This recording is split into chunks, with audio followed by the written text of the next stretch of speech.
Welcome back to Mr. Midnight. You know those tiny towns in Oregon where nothing ever seems to happen? The kind of places with one gas station, a post office, and maybe 200 people?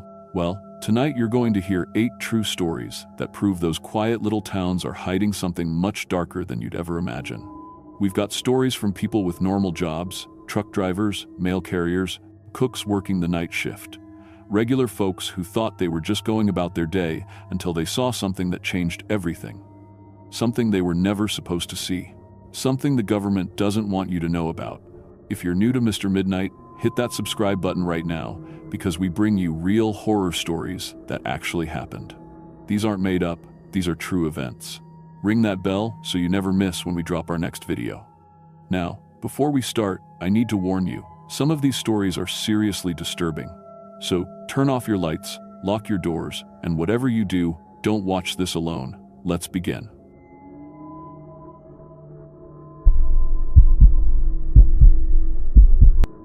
My name is Steve Morrison, and I need to tell you about something that happened in Eastern Oregon that the government doesn't want you to know about.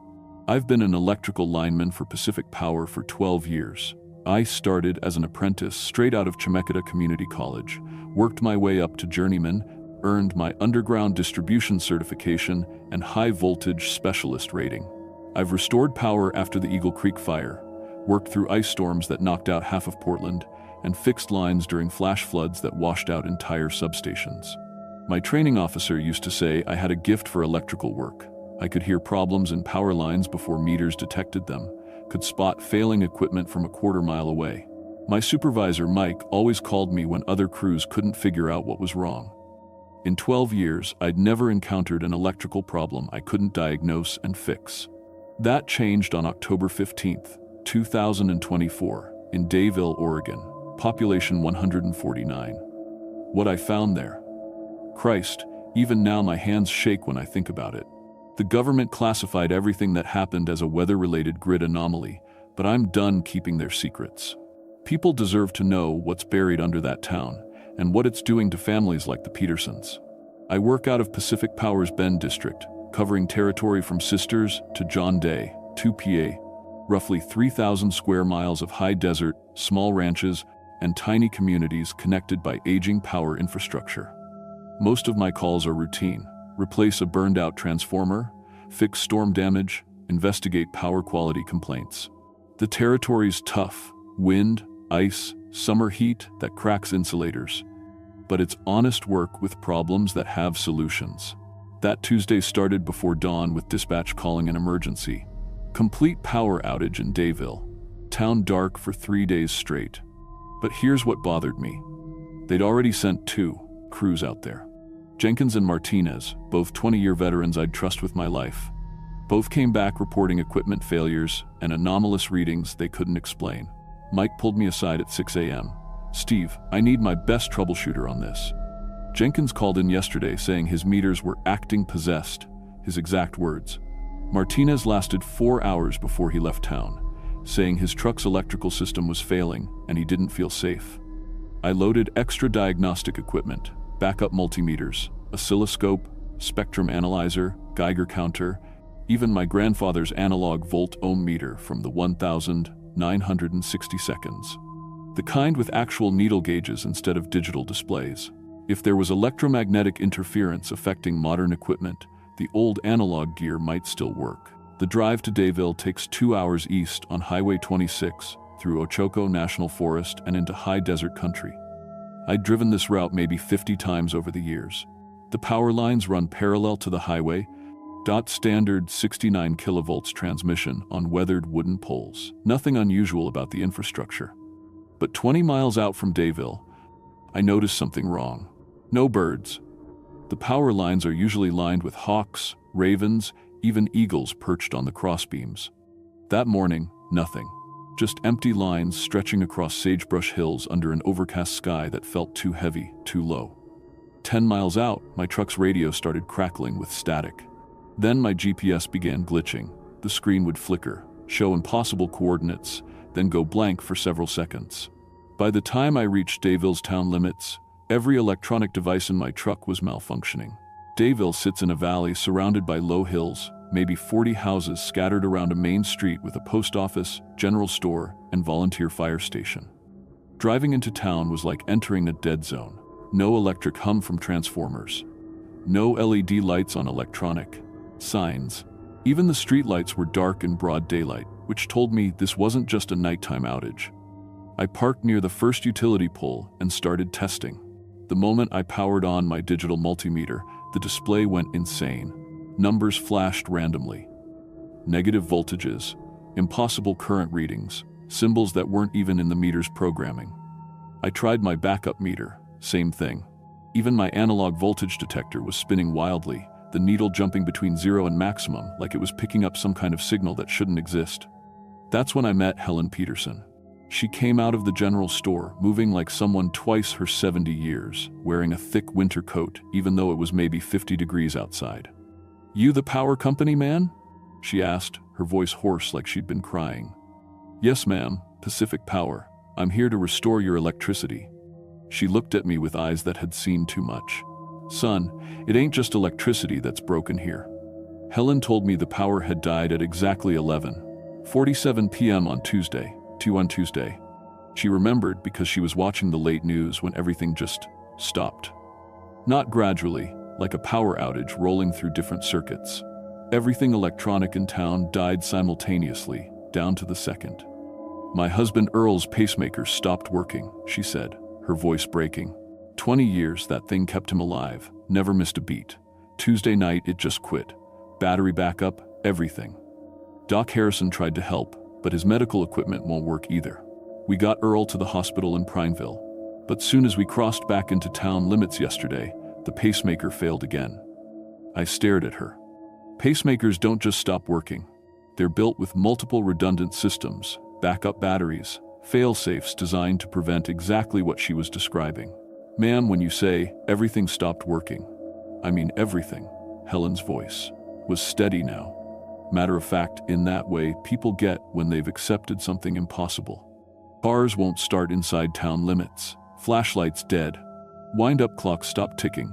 Even Earl's mechanical wristwatch, EC, the one that belonged to his grandfather, it just stopped. Wind-up clocks, mechanical watches, those don't use electricity.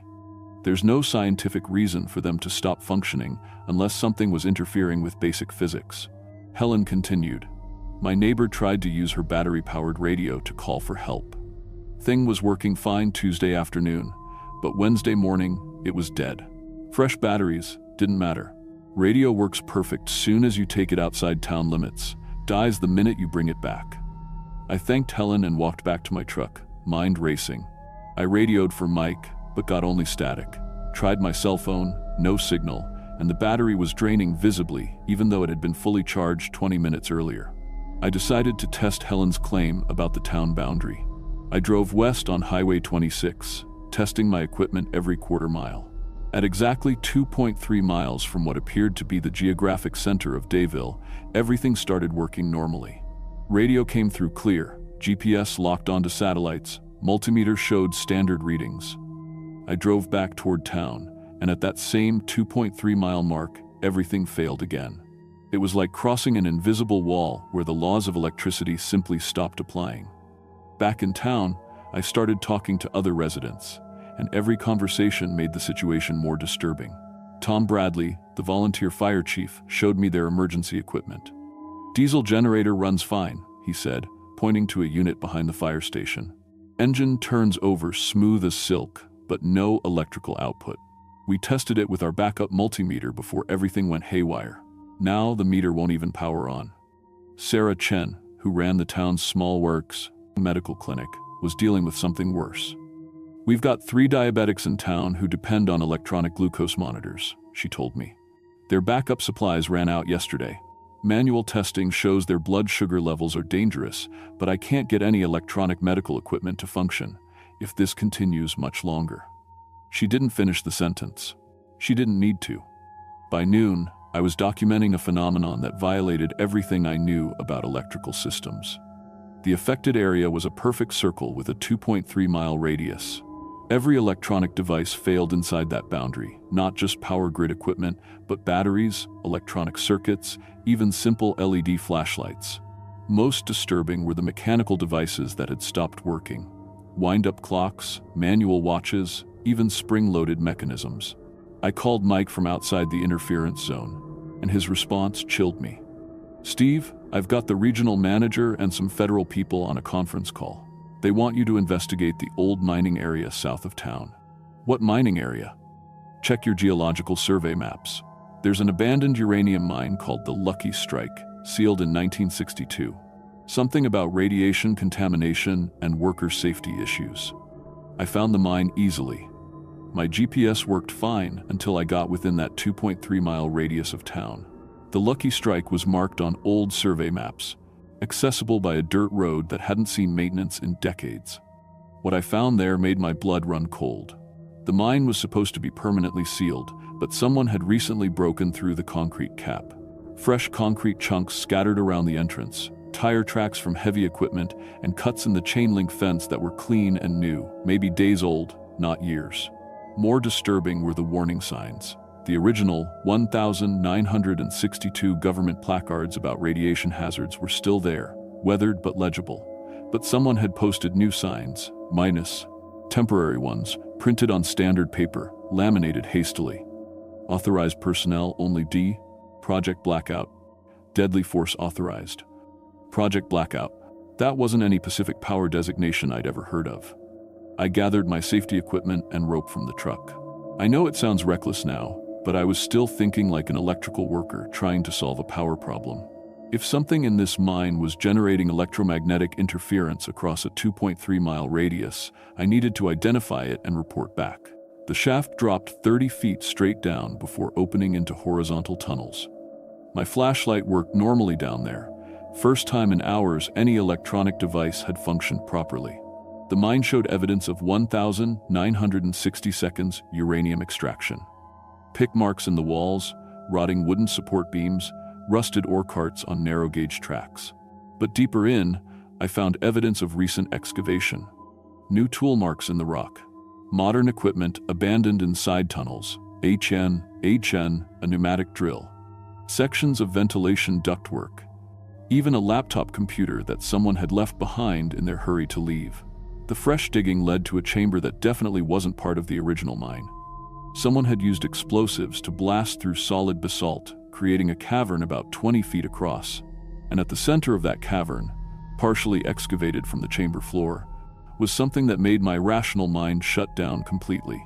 The object was roughly spherical, maybe 10 feet in diameter, composed of some material that hurt to look at directly. Not metal, not stone, but something that reflected light in patterns that made my eyes water and my head throb. The surface was covered in geometric designs that seemed to shift and move when I wasn't looking straight at them, like they existed in more dimensions than my brain could process. Not mechanical noise, but something deeper and more complex. Harmonics that seemed to resonate in my bones, frequencies that made my teeth ache and my vision blur. The sound wasn't just audible, it was tactile, pressing against my skin like invisible hands. I tried to photograph it with my digital camera, but the LCD screen showed only static. Even looking through the optical viewfinder made me nauseous. The object seemed to bend space around itself, creating visual distortions that violated perspective and geometry. My analog volt-ohm meter, the one device that had worked consistently, started giving readings that were physically impossible.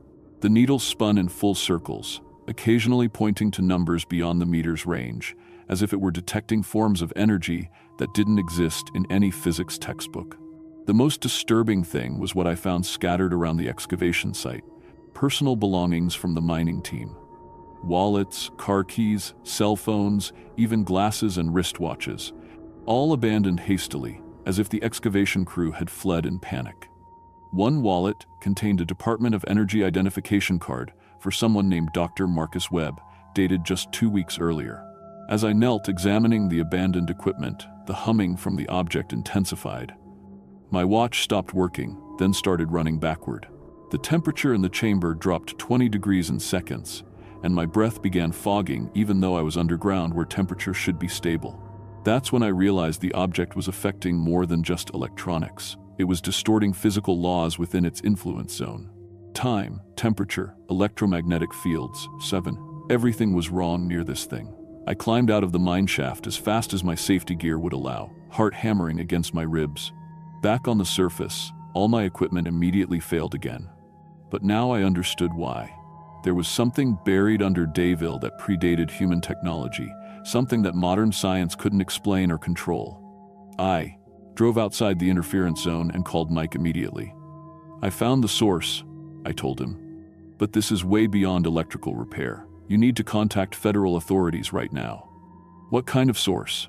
"Something that doesn't belong in a uranium mine. Something that's generating a field powerful enough to shut down every electronic device in a 2.3-mile radius, and it's affecting people's medical equipment. People are going to die if this continues." Long pause. "Steve, I need you to return to base immediately. Don't discuss this with anyone. There are federal agents already en route to Dayville." "Mike, there are people in that town whose lives depend on electronic medical devices. Whatever's down in that mine is Steve." His voice was sharp, official. "Leave Dayville immediately and report to my office." That's a direct order. The drive back to Bend was the longest 2 hours of my life. I kept thinking about Earl Peterson's pacemaker, about Sarah Chen's diabetic patients, about that impossible object humming in the darkness beneath the Lucky Strike mine. When I reached Pacific Power's office, Mike was waiting with 3 men in dark suits. They identified themselves as Department of Energy investigators, but something about them felt wrong, too polished, too prepared, like they'd been expecting this conversation for weeks. They questioned me for 8 hours. What exactly had I seen in the mine? What measurements had I taken? Who had I spoken to in Dayville? They made me draw diagrams of the object, describe the geometric patterns on its surface, estimate its size and composition.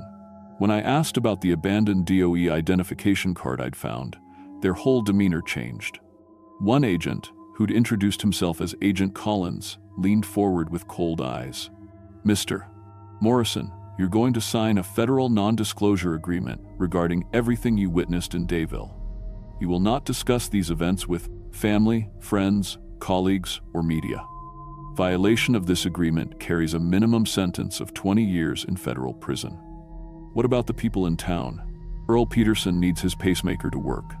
There are diabetics who, the situation in Dayville has been resolved." Collins interrupted. "Power was restored this morning through repairs to equipment damaged by solar storm activity. Solar storms don't affect wind-up clocks or create perfect circular interference zones." Agent Collins smiled, but it didn't reach his eyes. "Mr. Morrison, trauma and stress can affect memory formation. Electronic equipment failures often seem more extensive than they actually are when witnessed under high-stress conditions. We've reviewed your incident report, and everything you experienced has conventional explanations. They made me sign papers I wasn't allowed to read completely, transferred me to a different territory, effective immediately, and suggested I consider early retirement if I had ongoing concerns about equipment reliability issues. The next day, Pacific Power announced that the Dayville power outage had been resolved through standard maintenance procedures following solar storm damage.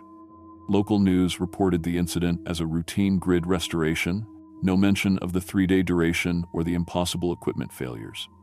But I've been monitoring power outages across Oregon and Washington, and there's a pattern. Small rural communities reporting brief but total electrical failures, always in circular areas, always resolved quickly by federal technical support teams. Burns, Oregon in November. Fossil, Oregon in December. Each incident lasting exactly 72 hours before sudden restoration. I tried to contact Helen Peterson 6 months after the incident. The phone number was disconnected. Property records show the Peterson house was sold to a federal land management company in December. Tom Bradley, the fire chief, apparently took early retirement and moved out of state. Sarah Chen's medical clinic was consolidated with a larger facility in John Day. Most of the long-term residents of Dayville have relocated within 6 months of the incident. New residents have moved in, young families with government jobs, all arriving around the same time, all with security clearances that prevent discussion of their work. I still drive past Dayville sometimes, though I never enter the town limits. There's a new communications tower on the hill south of town, bristling with equipment I don't recognize. Federal vehicles are parked around it 24/7. The Lucky Strike mine has been sealed again, this time with concrete barriers and military-grade fencing. Whatever was buried under that town is still down there. The government isn't trying to contain it, any team might be. They're learning to harness it. Those solar storm outages, they're field tests. They're figuring out how to weaponize technology that can shut down every electronic device in a given radius. Think about what that means. No communications, no computers, no medical equipment, no vehicles with electronic ignition systems, no power grid. In a matter of seconds, they could send any city back to the pre-industrial age. I carry an analog watch now, a 1960 seconds Timex that keeps running no matter what, and I pay attention when it stops ticking, because that means something is very wrong nearby. The government calls what happened in Dayville an equipment anomaly caused by solar weather. But I was there. I saw what's buried under that town, and I know what it can do. The most terrifying part isn't that this technology exists, it's that they're testing it on American citizens, and they're getting better at using it every time. Earl Peterson died 3 weeks after the incident. Official cause, heart failure. But Helen told me, before she disappeared, that his pacemaker never worked properly again after that Tuesday night in October. That's 18 dead so far, across all the test sites. Officially, natural causes or coincidence, but I know better.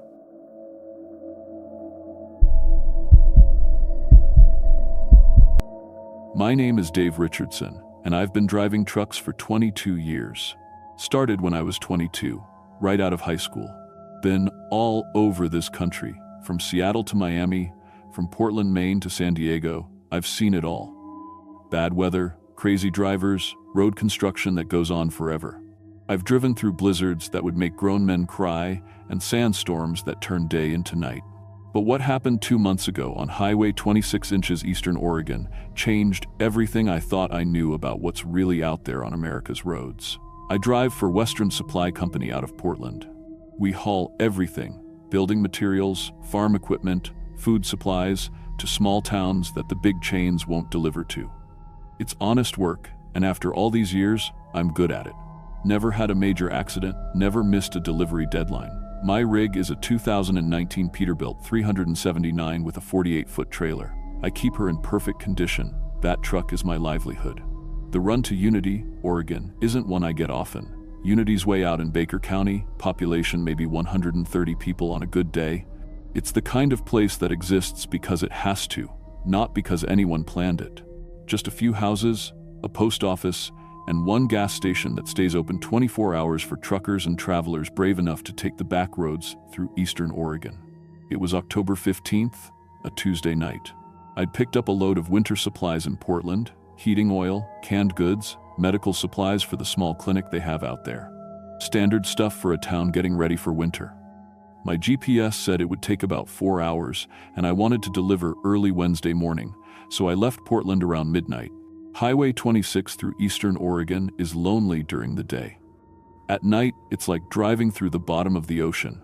No streetlights, no other traffic, just your headlights cutting through the darkness and mile after mile of empty road. The radio barely picks up anything except static and the occasional trucker on the CB, but even that fades as you get further from civilization. I'd been driving for about 2 hours when it happened. I was making good time, maybe doing 65 in a 55 zone, when something hit my windshield. The impact was huge, like someone had thrown a bowling ball at my truck. The whole cab shook, and I heard the windshield crack. But here's the thing, I didn't see what hit me. My headlights were on, the road was clear, and then, wham.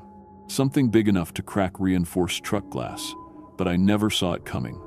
I pulled over immediately. Any trucker will tell you, you don't mess around with windshield damage. That glass is all that stands between you and whatever's out there at 65 miles per hour.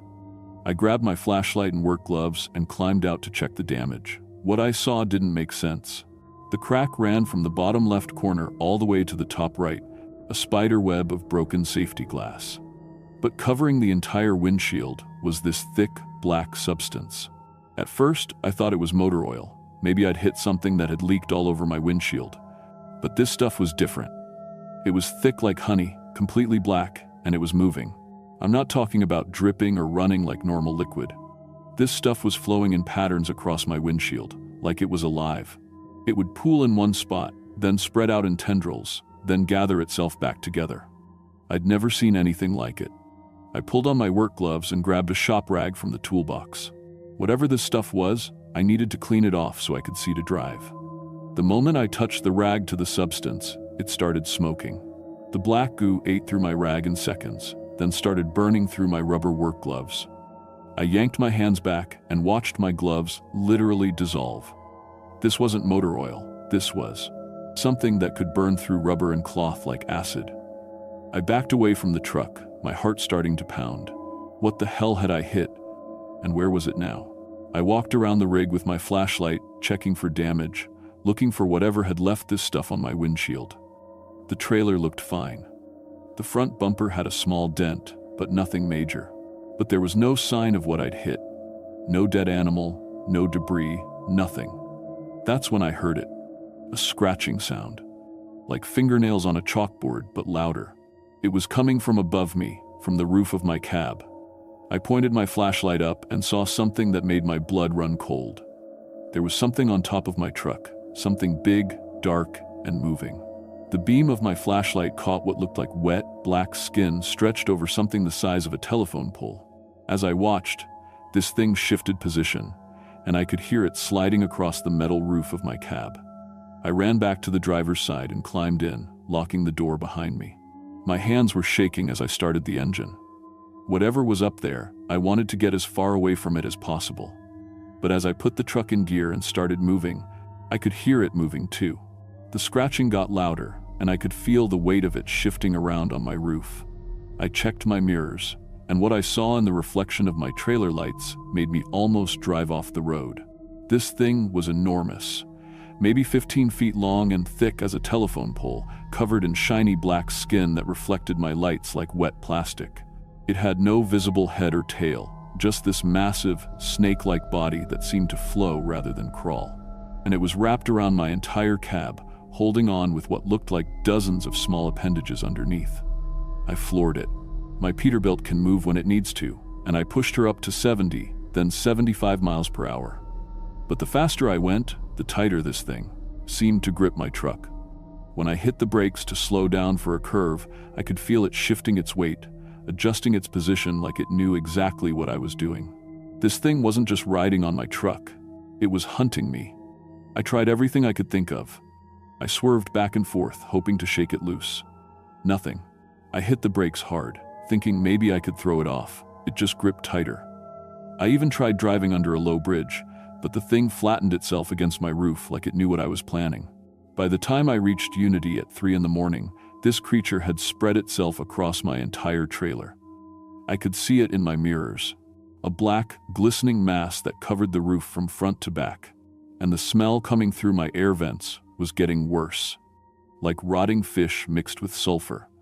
The only building with lights on was the 24-hour gas station. I pulled in fast, jumped out of my cab, and ran inside screaming for help. The attendant, a kid maybe 19 years old, took one look at my face and knew something was seriously wrong. "Call the sheriff," I yelled. "There's something on my truck." The kid looked out the window at my rig, and his face went white. He could see the black substance moving across my trailer, flowing like liquid but holding its shape like something alive. He grabbed the phone and called 911. Sheriff Morrison arrived 20 minutes later with a deputy. By the time they got out of their patrol car, the creature was gone. My truck looked completely normal, no black substance, no movement, nothing. But my windshield was completely dissolved. Not just cracked, gone. The safety glass had been eaten away by acid, leaving just the metal frame. "What the hell happened to your windshield?" Sheriff Morrison asked. I told him everything. The impact. The black substance, the creature on my roof. He listened without interrupting, but I could see in his eyes that he didn't believe me. Until he walked around to the side of my trailer. "Jesus Christ," he whispered.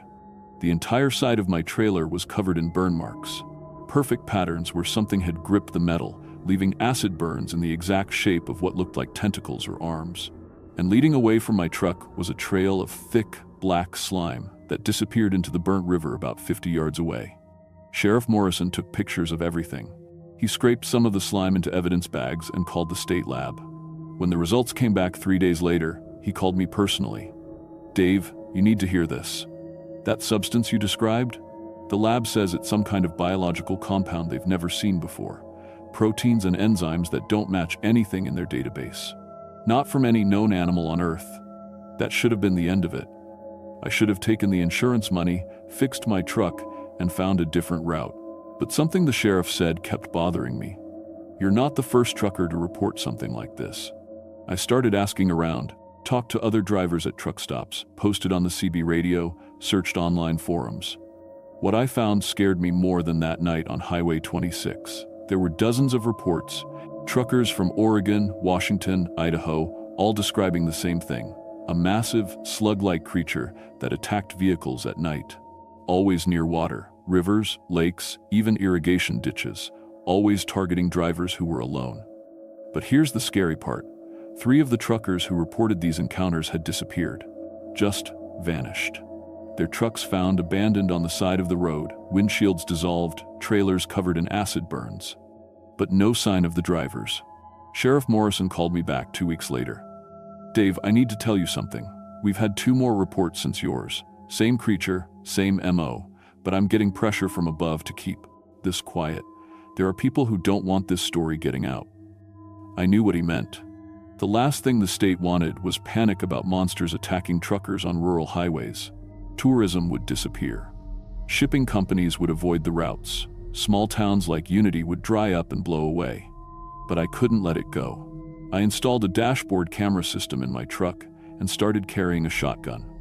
If this thing came back, I was going to get proof. 2 weeks later, I was driving the same route, different cargo this time, SO Ged, winter clothing for a store in Unity. I told myself I was being professional, just doing my job. But really, I was hunting. I wanted to face this thing again, to prove I wasn't crazy. It was almost 2 a.m. when my headlights caught something in the road ahead. At first, I thought it was an oil spill, a dark patch across both lanes. But as I got closer, I realized it was moving. The entire road surface seemed to be shifting, flowing like black water. I slammed on the brakes, but it was too late. My truck hit the edge of this moving mass, and immediately I felt something grab onto my front bumper. The whole rig jerked to the left, like something incredibly strong was trying to pull me off the road. Through my windshield, I could see it rising up in front of me. This creature was bigger than before. 4, maybe 20 feet long now, thick as a tree trunk. And it wasn't alone. I could see at least 2 more of them sliding out of the drainage ditch alongside the highway. My dashboard camera was recording everything as the first creature flowed over my hood and onto my windshield. This time, I could see details I'd missed before. The thing had no eyes that I could recognize, but it was definitely aware of me. It moved with purpose, testing the edges of my windshield, finding the weakest points. The acid started eating through the glass immediately. I could smell the chemical reaction, like burning plastic mixed with rotten eggs. I had maybe 30 seconds before the windshield completely dissolved. I threw the truck in reverse and floored it. The creature held on, but I could feel its grip loosening as I gained speed backwards down the highway. When I hit 40 miles per hour in reverse, it finally let go, flowing off my truck and back into the ditch. I spun the truck around and got out of there as fast as I could, but not before my camera caught something that still gives me nightmares. As I drove away, I could see them in my mirrors. 3 of these massive creatures working together, positioning themselves across the highway like they were setting up another ambush. I posted the dashboard footage online that same day. Within hours, it had been viewed 50,000 times. Within 24 hours, it was trending on social media. News outlets picked it up. Scientists from universities started calling me. But I also started getting other calls. People who didn't identify themselves, telling me to keep quiet. My footage disappeared from several websites. Social media posts about it were being deleted. Someone was working very hard to make this story go away. Dr.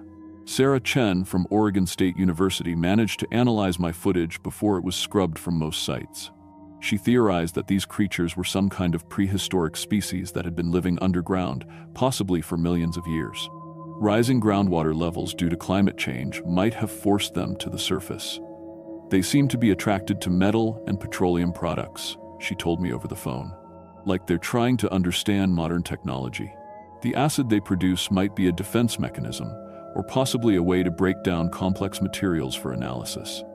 That made a horrible kind of sense. These things weren't just attacking trucks randomly, they were studying us, learning about our technology, our vehicles, our habits, and truckers driving alone on empty highways made perfect test subjects.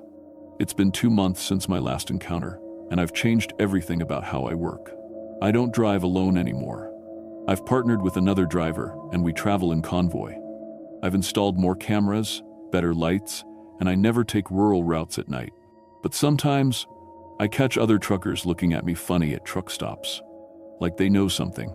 Word travels fast in the trucking community, and there are drivers out there who've seen things they can't explain, things the government doesn't want us talking about. I still get calls from researchers, from journalists, from people who want to know the truth. But I also get other calls, the kind that make it clear I should keep my mouth shut. I've been offered money to recant my story, threatened if I keep talking about it. The worst part is the nightmares.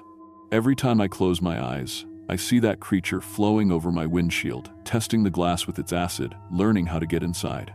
Sometimes I dream there are dozens of them, working together, developing new strategies to hunt us, because that's what I think is really happening out there. These aren't random animal attacks.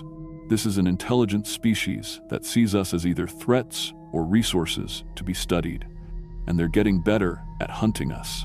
If you're a trucker reading this, be careful on those empty highways at night, especially near water.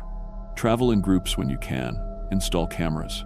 And if you see something impossible sliding across the road in your headlights, don't stop to investigate, just drive. Because they're still out there, still learning, still hunting.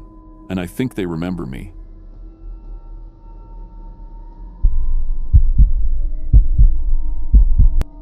My name is Marcus Chen, and I've been working security for 8 years now.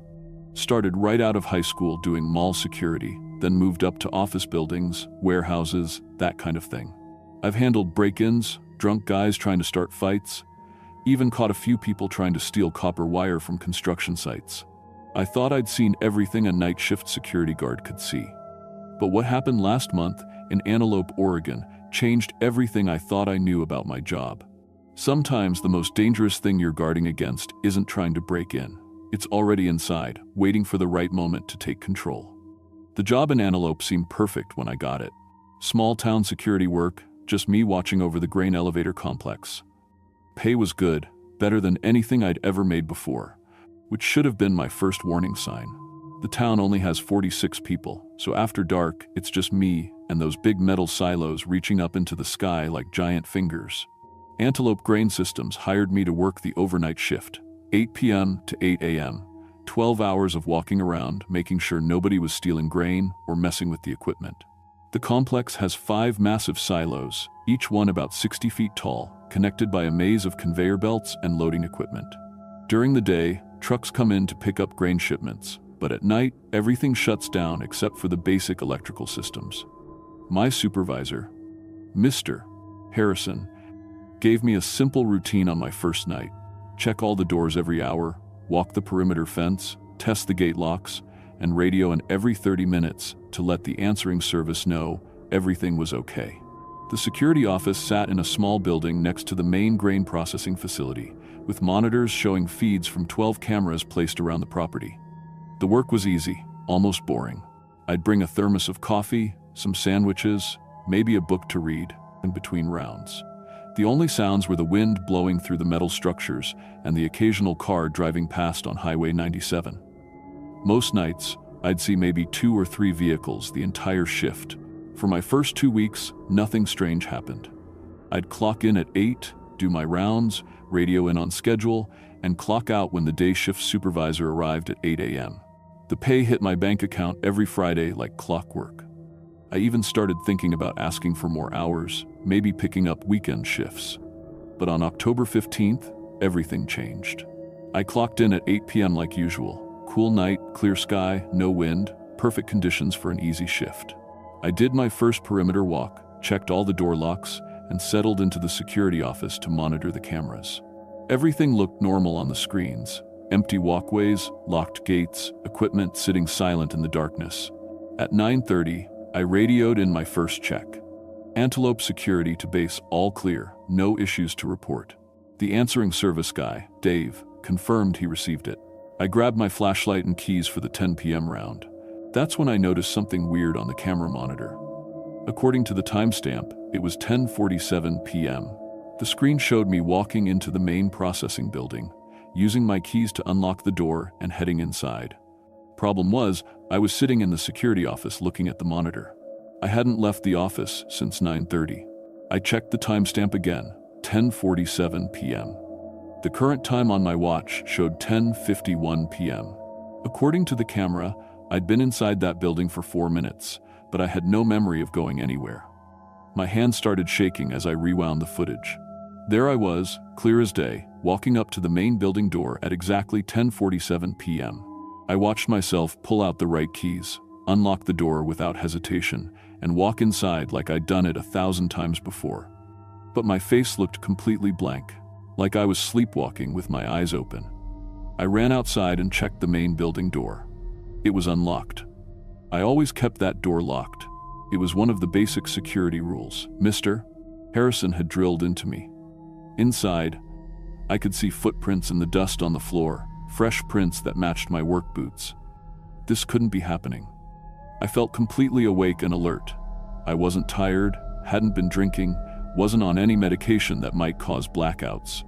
But the evidence was right there on the camera and on the dusty floor. I called Mr. Harrison's emergency number, but the line just gave me weird static and what sounded like voices talking backward. I tried my cell phone, but even though I'd had full signal an hour earlier, now it showed no service at all. I went back to the security office and fast-forwarded through more camera footage. At 11:15 p.m., there I was again, this time heading toward the basement access stairs behind the main building. I watched myself carry a toolbox and work light down those stairs. I'd never been in that basement before. Mr. Harrison said it was just storage and electrical equipment, nothing I needed to worry about. On the screen, I watched myself work down there for 20 minutes, drilling holes in the walls and pulling out electrical wiring. I moved with purpose, like I knew exactly what I was doing. But sitting in the security office, I felt sick to my stomach. I didn't remember any of it. I grabbed my flashlight and ran to the basement. The door was propped open with a brick. Inside, I found fresh holes drilled in the concrete walls, electrical wires pulled out and scattered on the floor. The holes were perfectly spaced, like someone was following a detailed plan, but I didn't remember making any plan. I didn't even own a drill. Back in the office, I kept watching the camera feeds, fast-forwarding through the night. At 12:33 a.m., the cameras showed me standing in the main processing area, talking to someone off-screen. I was nodding, listening, responding like I was having a normal conversation. But the other cameras showed the room was empty, except for me. I turned up the volume on the security system's audio recording. I could hear my own voice saying, "Yes, sir, I understand. I'll get the others ready." Clear as day, my voice, my words. But I'd never said those words in my life. I didn't know what getting others ready meant. Then I found the notebook. It was sitting on the desk in the security office, filled with my handwriting.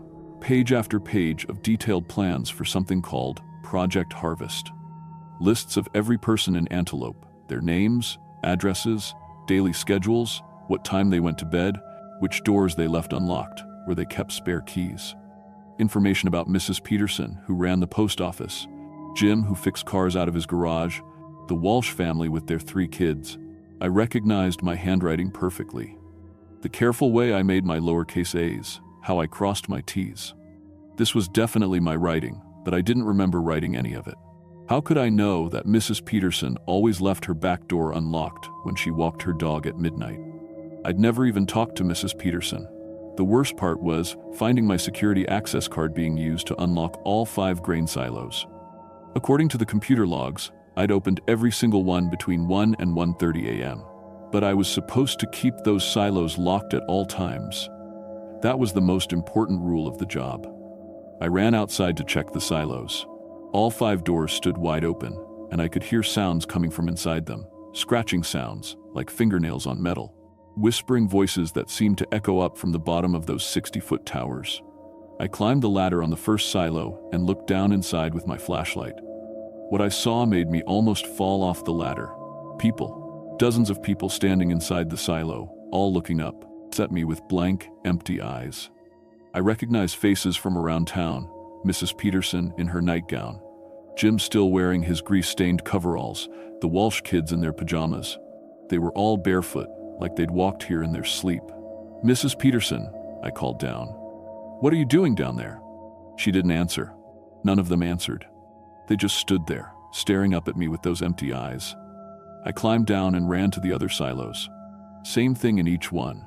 Every person an antelope, standing motionless inside those grain towers.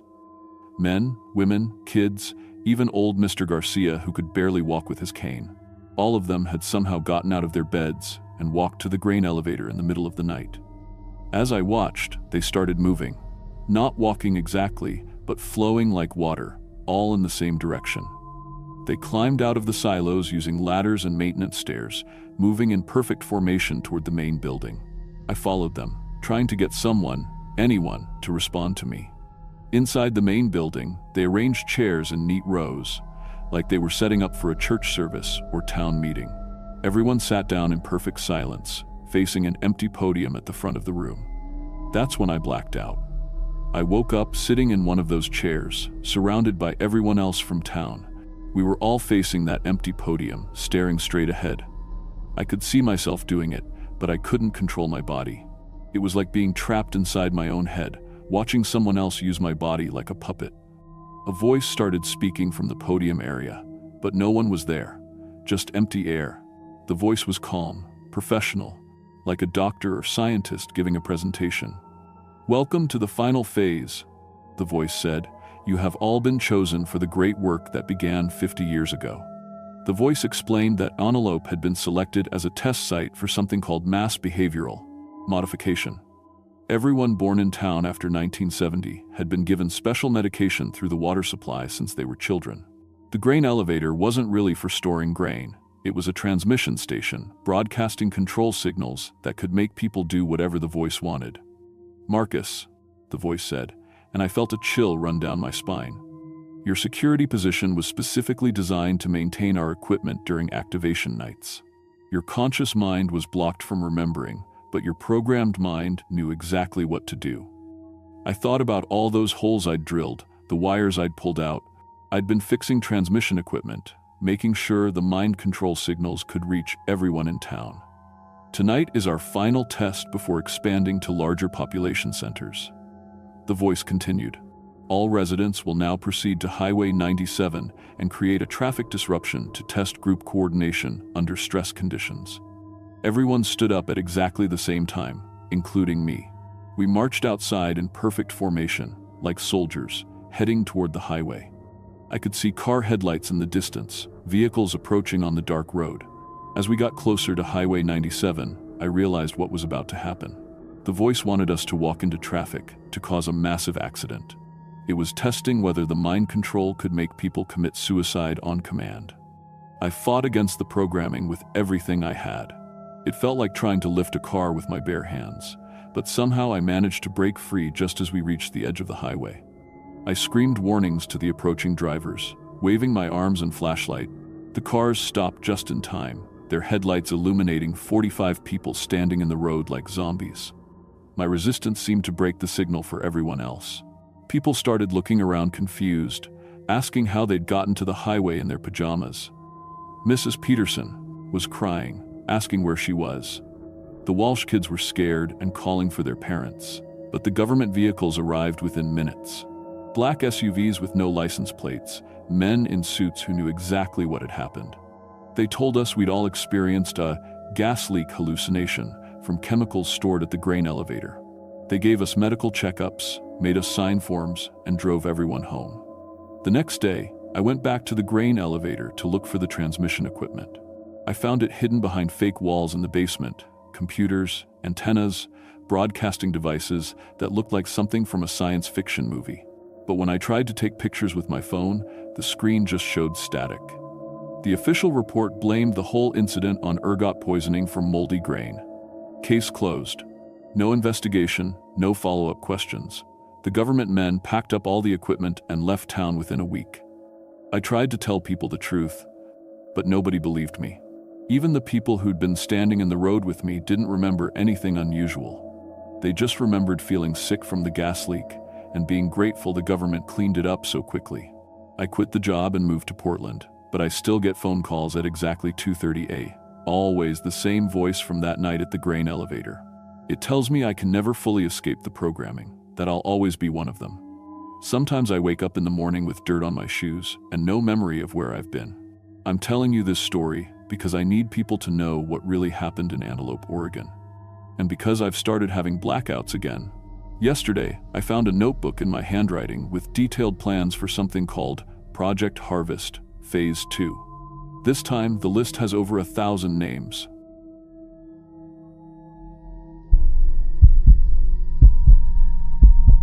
My name is Janet Morrison, and I've been delivering mail for the United States Postal Service for 11 years.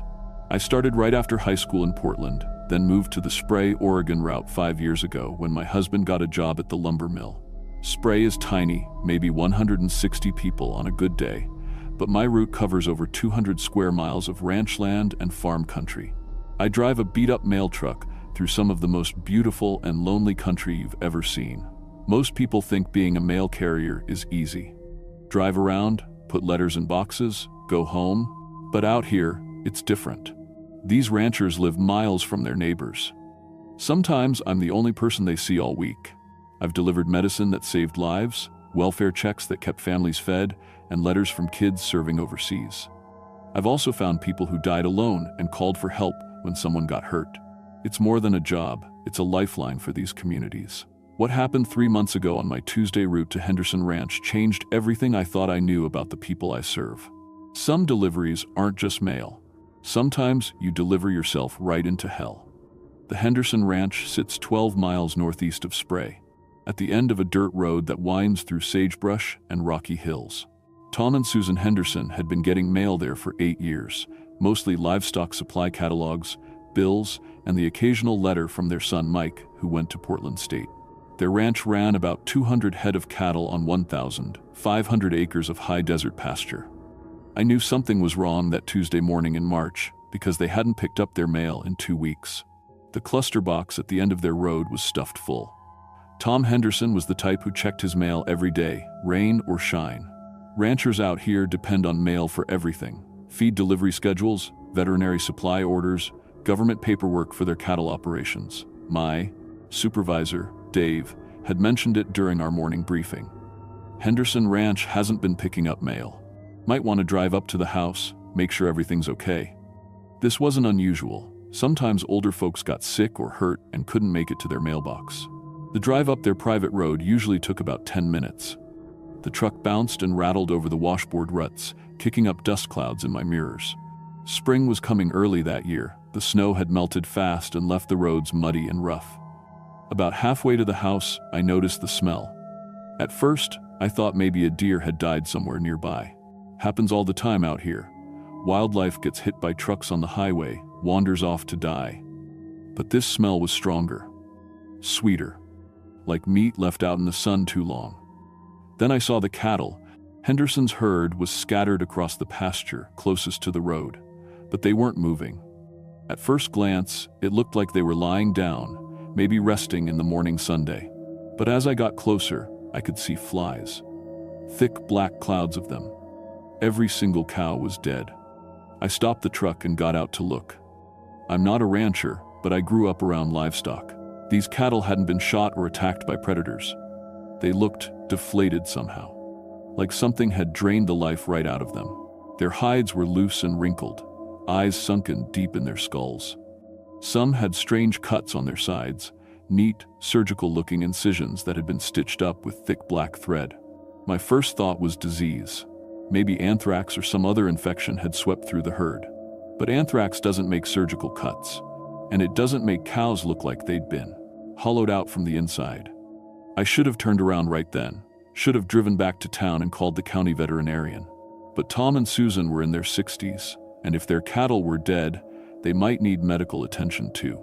People can catch diseases from livestock. My job was to check on them. The ranch house sat on a small rise overlooking the pastures. It was a typical high desert home, single story, metal roof, wraparound porch to keep the summer sun off the windows. Tom's old Ford pickup was parked in the driveway, and I could see smoke coming from the chimney. Someone was home. I parked my mail truck next to the porch and grabbed their 2 weeks' worth of mail from the back. Mostly bills and catalogs, but there was a thick manila envelope from Portland with no return address. Medical records, maybe, or legal papers. The smell was stronger here. That same sweet, rotting odor I'd noticed near the cattle, but with something else mixed in. Something chemical, like the cleaning supplies they use in hospitals. I knocked on the front door and waited. After a minute, I heard footsteps inside. Slow, shuffling steps like someone was having trouble walking. The door opened, and Susan Henderson looked out at me. Something was very wrong with her face. Her skin had a waxy yellowish color, like old candle wax. Her eyes were bloodshot and watery, and when she smiled, her lips cracked at the corners. She moved strangely too, like her joints weren't working right. "Oh, Janet," she said, and her voice sounded hollow, like she was talking from the bottom of a well. "How nice of you to drive all the way up here. We've been so busy lately." "I brought your mail, Mrs. Henderson. You haven't picked it up in 2 weeks. Is everything okay?" She reached out to take the mail, and I saw her hands. The skin was the same waxy yellow as her face, and there were needle marks up and down her arms. Fresh ones, with little drops of dried blood around the puncture sites. "Everything's wonderful," she said. "Just wonderful. Mike's been sick, you know, but we're taking such good care of him. Would you like to come in for coffee? I just made a fresh pot." I should have said no. Should have made some excuse and left. But Susan Henderson had always been kind to me. She'd given me homemade cookies at Christmas and asked about my family. If she was sick, if they both were sick, they might need help. "Sure," I said, "just for a minute." The smell inside the house hit me like a physical blow. That rotting meat odor was overwhelming now, mixed with antiseptic and something else. Something that reminded me of the biology lab in high school, where they kept the preserved animals in formaldehyde. The living room looked normal enough. Same furniture, same family photos on the mantel. But there were medical supplies scattered everywhere. IV bags hanging from coat hooks, boxes of surgical gloves on the coffee table, and what looked like blood transfusion equipment set up next to the couch. "Tom's in the kitchen," Susan said, still in that hollow voice. "He'll be so excited to see you." The kitchen was worse. The smell was so strong I had to breathe through my mouth. The table was covered with medical instruments, Beefol's forceps, surgical clamps. Everything was stained dark red-brown, and some of the tools still had pieces of meat stuck to them. Tom Henderson stood at the sink with his back to me. He was wearing surgical scrubs instead of his usual ranch clothes, and they were splattered with blood.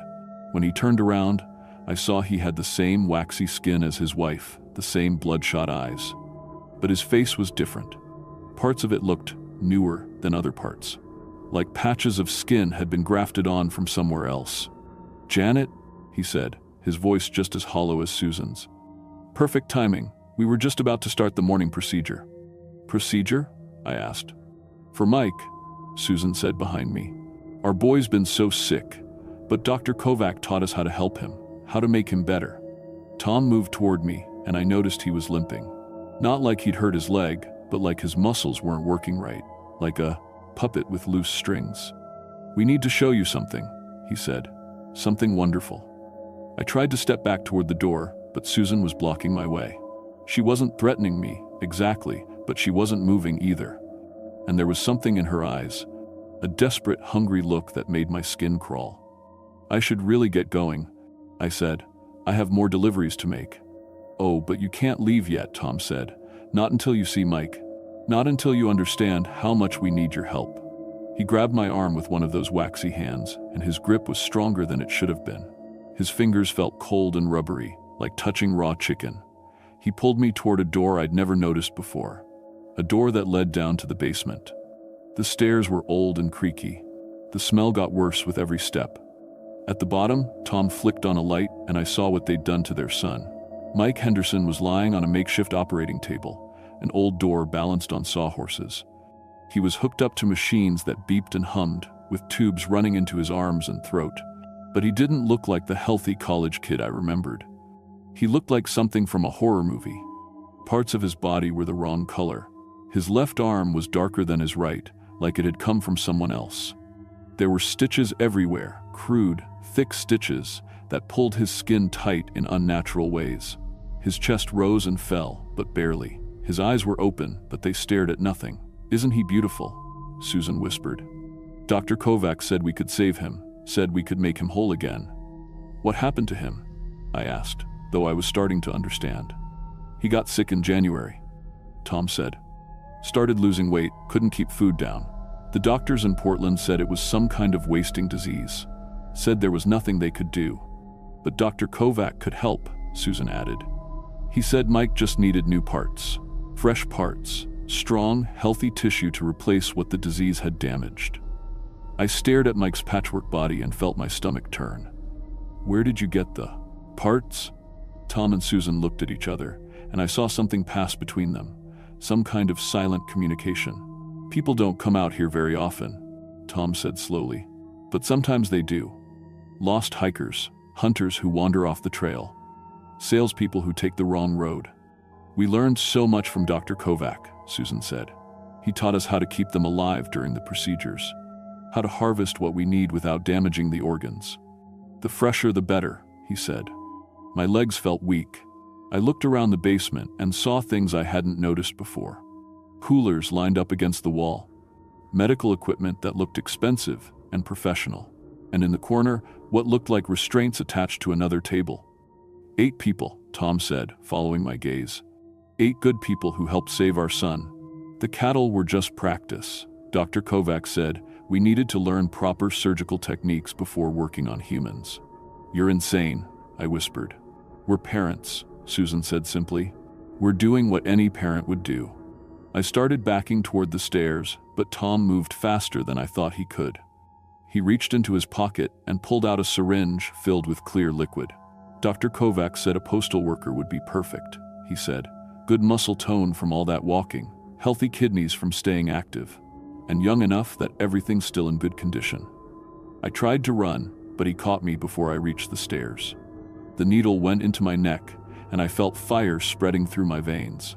My legs gave out, and I collapsed on the concrete floor. The drug didn't knock me out. That was the worst part. I could see everything, hear everything, but I couldn't move, couldn't scream. I just lay there as they carried me to the operating homing table and started strapping me down. "Don't worry," Susan said, her waxy face hovering over mine. "We'll keep you alive as long as possible, Dr. Kovac taught us how to take organs gradually, over several days. That way they stay fresh, and Mike gets the maximum benefit. They started with my kidney. I felt every cut, every clamp, every stitch.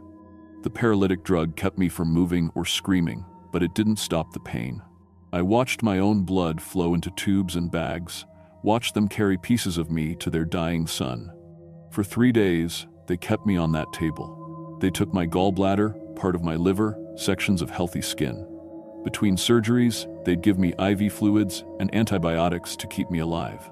Susan would sit next to me and talk about Mike, about how much better he was getting with each fresh transplant.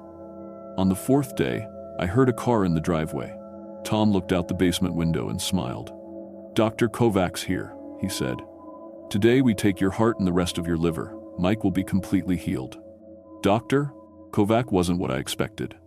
He was young, maybe 30, with nervous eyes and shaking hands. He looked more like a drug addict than a doctor. "You've done excellent work," he told the Hendersons as he examined me. "Very clean incisions, minimal tissue damage. She should provide enough material to complete the reconstruction." "Will Mike be normal again?" Susan asked. "As normal as we can make him," Kovac said. "Of course, the psychological trauma of the disease may have lasting effects, and the mixed tissue types might cause some rejection issues. But he'll be alive." He opened his medical bag and started pulling out surgical instruments, real ones, professional grade. As he prepared the anesthesia, I felt the paralytic drug starting to wear off. Just a little, enough to move my fingers slightly. "I'll need to work quickly," Kovac said. "The heart transplant has to be perfectly timed, and we don't have proper surgical facilities here." He leaned over me with a scalpel, and I managed to grab it. The blade went into his throat before he could react. Blood sprayed across the ceiling as he stumbled backward, clutching his neck. I rolled off the table, still weak but fighting the drug. Tom lunged at me, but I was ready this time. The scalpel went into his chest, then his stomach, then anywhere I could reach. He fell backward into the surgical equipment, knocking over IV stands and monitors. Susan ran toward me, screaming something about saving her son. I slashed at her face, opening a gash from her ear to her chin. She went down hard, her head hitting the concrete floor with a wet crack. Dr. Kovac was on his knees, blood pouring through his fingers. "Please," he gasped. "I was just trying to help them. They paid me so much money." I didn't stop to listen. I crawled up the stairs, through the house, and out to my mail truck. My hands were shaking so bad I could barely start the engine, but I managed to back out of the driveway and onto the dirt road. I made it about half a mile before I passed out from blood loss. The search team found me 4 hours later, following the trail of blood I'd left on the road. They'd been looking for my truck since I failed to return from my route. The doctors in Portland said I was lucky to be alive. The Hendersons had done permanent damage to several organs, and I needed 12 surgeries to repair everything they'd taken. I spent 4 months in the hospital and another 4 in physical therapy. Mike Henderson died 2 days after the raid. Without fresh transplants, his body rejected the foreign tissue and shut down. The police found evidence of 8 murders in the basement, along with Dr. Kovac's records of similar operations across 5 states. He'd been selling hope to desperate families and teaching them to harvest organs from innocent people. Tom and Susan Henderson were convicted of multiple counts of murder and sentenced to life in prison. During the trial, they showed no remorse. They insisted they were just trying to save their son. I went back to work 8 months later, but I couldn't handle the rural routes anymore. Too many isolated houses, too many lonely roads. I transferred to the city, where there are always people around and help is never more than a phone call away.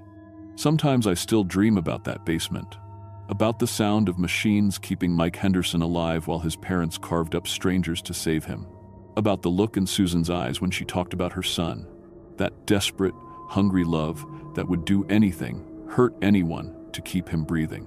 They say a parent's love is the strongest force in the world. Maybe that's true, but I learned that love without limits, love without conscience, can become something monstrous, something that transforms good people into predators and turns a quiet ranch house into a house of horrors.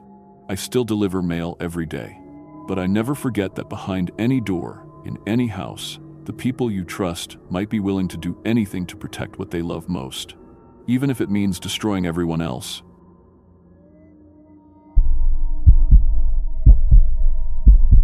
My name is Tony Ramirez, and I've been driving school buses for 15 years.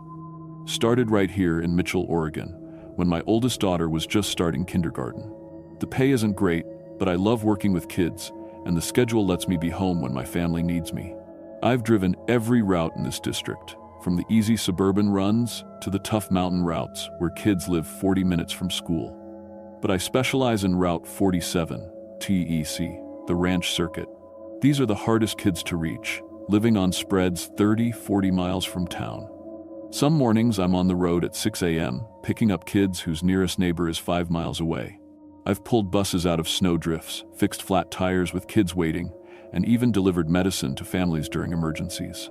After 8 years on this route, I know every pothole, every family, every dog that chases the bus. I always carry extra supplies, first aid kit, emergency food, blankets, flares, even a CB radio backup. You have to out here. Cell service is spotty, weather changes fast, and help is always at least an hour away. The other drivers think I'm paranoid, but I've seen what can happen when you're not prepared. What happened on Friday, October 13th, changed everything I thought I knew about keeping kids safe. Some dangers you can prepare for. Others, you never see coming until it's too late. Friday started like any other day. The morning run went smooth. All 23 kids picked up and delivered to Mitchell Elementary on time. I spent the day doing maintenance checks, cleaning the bus, reviewing my afternoon route, standard stuff. My afternoon run starts at 3:15 p.m. Route 47 covers 6 stops, all ranch families scattered across the high desert east of town. Takes about 2 hours to get everyone home, especially the Morrison kids who live furthest out. I've been driving Jenny and Tyler Morrison for 3 years now. Good kids, never any trouble. The bus runs perfect, 2019 International with only 89,000 miles. Gets inspected every month, serviced every 3,000 miles. I check the oil, brakes, and tires every morning. The radio system connects to dispatch, emergency services, and the State Highway Patrol. GPS tracker shows district exactly where I am every minute. I pulled out of the school parking lot at 3:15 sharp. First 5 stops went normal. Kids talking about weekend plans, some homework getting done. The weather was clear, temperature in the mid-50s. Perfect driving conditions. By 3:40, I only had 8 kids left on the bus. The Morrison place is always my last stop because it's the furthest out, 32 miles from town on a dirt road that winds through state forest land. Their driveway is another mile past where the county road ends. As I turned onto Morrison Road, something felt different. Usually I can see deer, maybe some cattle grazing. Today, nothing. No animals anywhere. Even the birds seemed quiet. At 3:45, I pulled up to the Morrison house. Tyler and Jenny were waiting like always, backpacks ready. But when they climbed on the bus, Jenny looked scared. Tyler, who's 9, seemed nervous too. "Everything okay, guys?" I asked. Tyler just shrugged, but Jenny leaned over the seat toward me. "Mr. Tony," she whispered, "my dad's been acting really weird all week." "Weird how?" "He's been cleaning his guns every night. And he talks to himself about protecting our family from bad people." She glanced back toward the house. "He's watching us right now." I looked in my side mirror. Sure enough, Brad Morrison was standing on his front porch with binoculars, tracking the bus. I'd known Brad for 3 years. He was always friendly, always waved. Never used binoculars before. As we pulled away, I noticed new things around the Morrison property. Fresh barbed wire stretched between fence posts. Bright yellow no trespassing signs every 50 feet. A new gate across their driveway that hadn't been there Monday. "Jenny," I said quietly, "has your dad said anything about strangers coming around?" "He says the government is sending people to spy on us, that they want to take our guns and our land." She was only 7, but she understood something was wrong. Mom just stays in the kitchen and cries. My gut started twisting. Brad Morrison had always been a little paranoid about government stuff, but this sounded different, more serious. I grabbed my radio. "Dispatch, this is Bus 47. Everything normal out here, but could you make a note that the Morrison family might need a welfare check this weekend?" "Copy, Bus 47. Everything okay with the kids?" "Kids are fine. Just a feeling. Probably nothing." "Roger. Drive safe, Tony." At 4:15, I reached the Wilson Ranch for my second to last stop. But something was wrong immediately. The Wilson kids, Emma and Jake, always waited by their mailbox. Today, nobody was there. I honked the horn twice. Nothing. The house looked empty. No trucks in the driveway, no lights on, curtains all drawn. "That's weird," Tyler said. "The Wilsons never go anywhere on Fridays." I put the bus in park and grabbed my radio. "Dispatch, Bus 47. The Wilson kids aren't at their stop and the house looks empty. Should I check on them?" Static, just dead static. "Dispatch, do you copy?" More static. The radio was getting power, all the lights were on, but no signal was coming through. I tried my cell phone, no service. That wasn't unusual out here, but combined with the radio problems, it made me nervous. "Wait here, guys. Keep the doors locked. I'm going to check on the Wilsons." I walked up to the house and knocked. No answer. The front door was unlocked, which was normal for ranch families, so I pushed it open. "Hello, Mrs. Wilson? Emma?" The kitchen was a mess. Chairs knocked over, drawers pulled out, papers scattered everywhere. But what made my blood run cold was the dark stain on the linoleum floor near the sink. It looked like dried blood. I backed out of the house fast. Whatever happened here, the Wilson family was gone, and it wasn't voluntary. I ran back to the bus.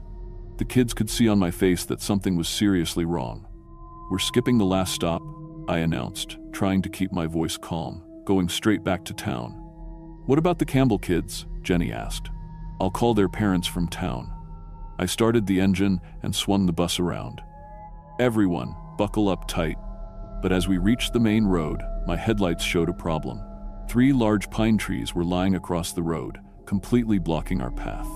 These weren't blown down by wind. The cuts were too clean, too deliberate. "Mr. Tony," Tyler said, Those trees weren't there when we came in. He was right. Someone had cut those trees down while I was checking the Wilson house, which meant someone was watching us. I put the bus in reverse, but before I could back up, I heard the sound of more trees crashing down behind us. In my mirrors, I saw we were completely trapped. Kids, get down low in your seats, right now. That's when the men appeared. 6 figures in military camouflage stepped out of the forest on both sides of the road. They carried rifles and moved like soldiers. My headlights caught their faces, and my heart stopped. The leader was Brad Morrison. Brad approached the driver's side door, his rifle pointed at the ground but ready. The other men surrounded the bus, weapons trained on the windows. "Open the door, Tony." His voice was different. Cold. Military. "Brad, what the hell is going on? Where are the Wilsons?" The Wilsons asked too many questions, talked to the wrong people in town. He raised his rifle. "Open the door, or I'll shoot out your tires and force it open." Behind me, the kids were crying. Jenny was sobbing for her dad to stop.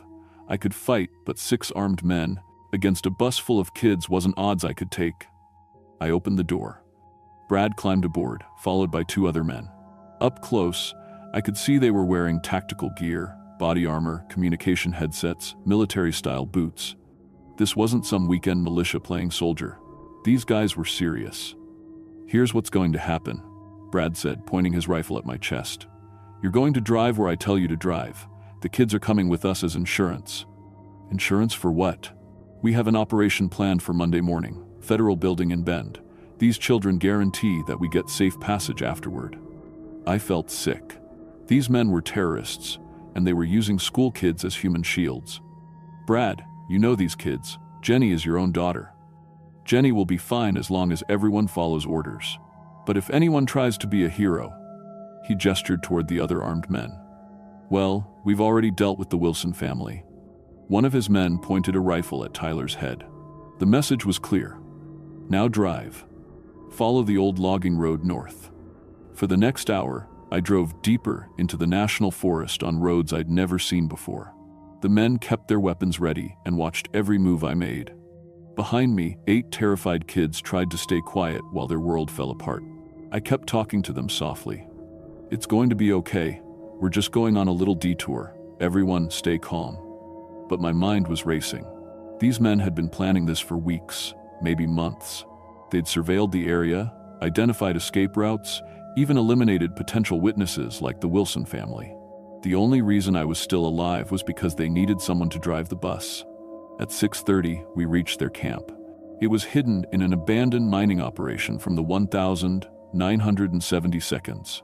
Old concrete buildings, rusted equipment, perfect concealment. I counted at least 20 more men, all armed, all wearing the same tactical gear. This wasn't just Brad Morrison and some angry neighbors. This was a real militia organization. They forced us into one of the old mining buildings, a concrete structure with 1 door and no windows. The kids huddled together while I tried to figure out our options. "Mr. Tony," Jenny whispered, "are we going to die?" "No, sweetheart. I promise. We're going to get out of here." I had no idea how, but I meant it. While the men argued outside about guard schedules and attack plans, I explored our prison.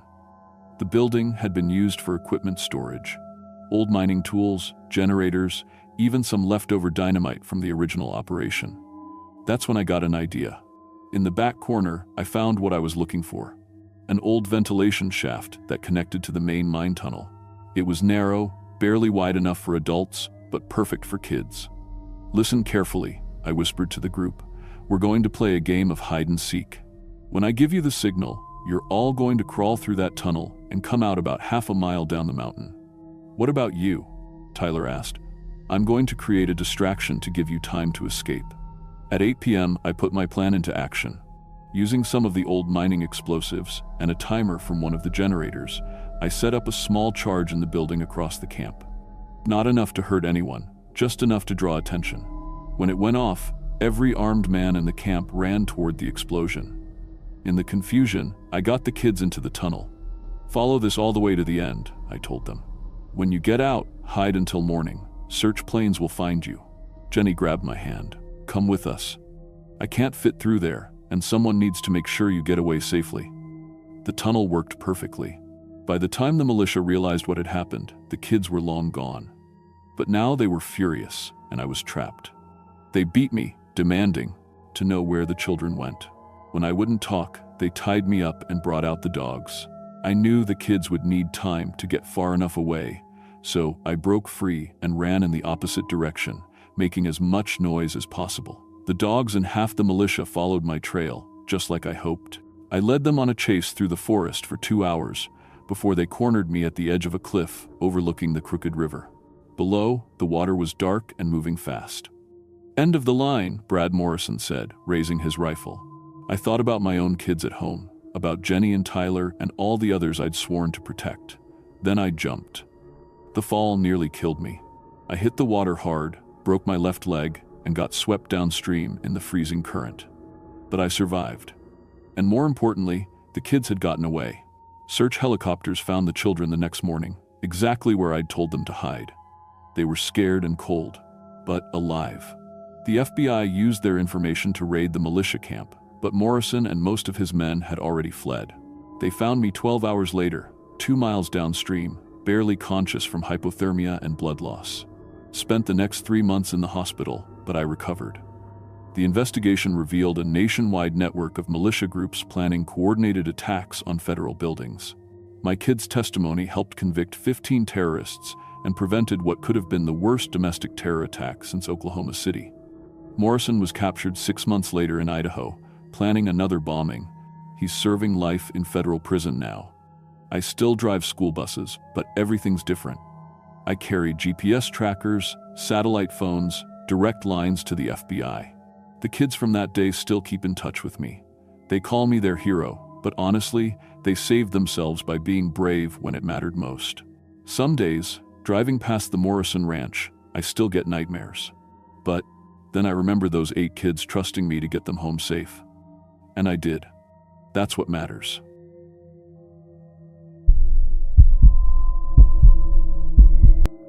My name is Miguel Santos, and I've been working as a night shift cook for 8 years. Started when I was 21 at a 24-hour diner in Los Angeles. I learned everything from an old chef named Carlos, who taught me that cooking isn't just about food, it's about taking care of people when they need it most. Night shift is different. You get truckers, insomniacs, people running from something, people with nowhere else to go. I've flipped burgers for crying mothers, made coffee for guys who just lost their jobs, served pie to lonely old folks who couldn't sleep. But what happened during my 2 years at the Wasco Truck Stop Diner in Oregon changed everything I thought I knew about taking care of people. Some people don't deserve to be fed. I moved to Wasco in 2019 after my mom got sick and needed help with medical bills. The truck stop paid decent for a small town, $15 an hour, plus tips from the overnight drivers. The work was simple. I ran the kitchen alone from 10 p.m. to 6 a.m., serving basic diner food from a menu that hadn't changed since the 1,980 seconds. Burgers, fries, coffee, pie. The grill was an old Vulcan from the 90 seconds that took forever to heat up, but held temperature perfect once it got going. The coffee maker was industrial, made decent brew if you cleaned it right. The whole place was stuck in time. Wood paneling, red vinyl booths, a jukebox that still played Patsy Cline. Most nights were quiet. Maybe 20 customers total, mostly truckers grabbing coffee and a quick meal. I kept the place clean, prepped for the morning shift, and minded my own business. The owner, Frank, was fair enough. Paid on time, didn't hassle me about my accent or ask for papers. The day staff was friendly, mostly older women who'd worked there for years. They left me notes about what needed restocking, and I left them notes about any problems with equipment. It was a good system.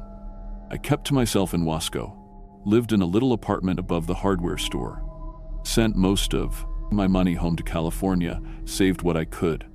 The town was small, maybe 400 people, and I could feel some folks staring when I walked to work, but nobody bothered me directly. I figured if I worked hard and stayed quiet, I'd be left alone. That was my mistake. The trouble started on a Friday night in November. It was about 2 a.m., dead quiet except for the hum of the coolers and the distant sound of trucks on Highway 97. I was cleaning the grill when 3 men stumbled through the front door, already drunk and getting louder by the second. I recognized them immediately. The Brennan brothers, Tom and Jake, and their friend Kyle Morrison. Everyone in town knew these three. They owned half the businesses, had family on the city council, thought they ran the place. Tom was the older brother, owned a construction company. Big guy, maybe 6'2", with hands like hammers and a voice that carried across the diner. Jake was younger, worked at the grain elevator, skinnier but mean in the eyes. Kyle was the worst of them, dealt drugs to high school kids and everyone knew it, but his uncle was the sheriff, so nothing ever happened. They slammed into a booth near the kitchen, knocking over the salt and pepper shakers, laughing about something. Tom banged on the table with his fist. "Hey, cook, we want food." I walked over with menus, keeping my voice steady.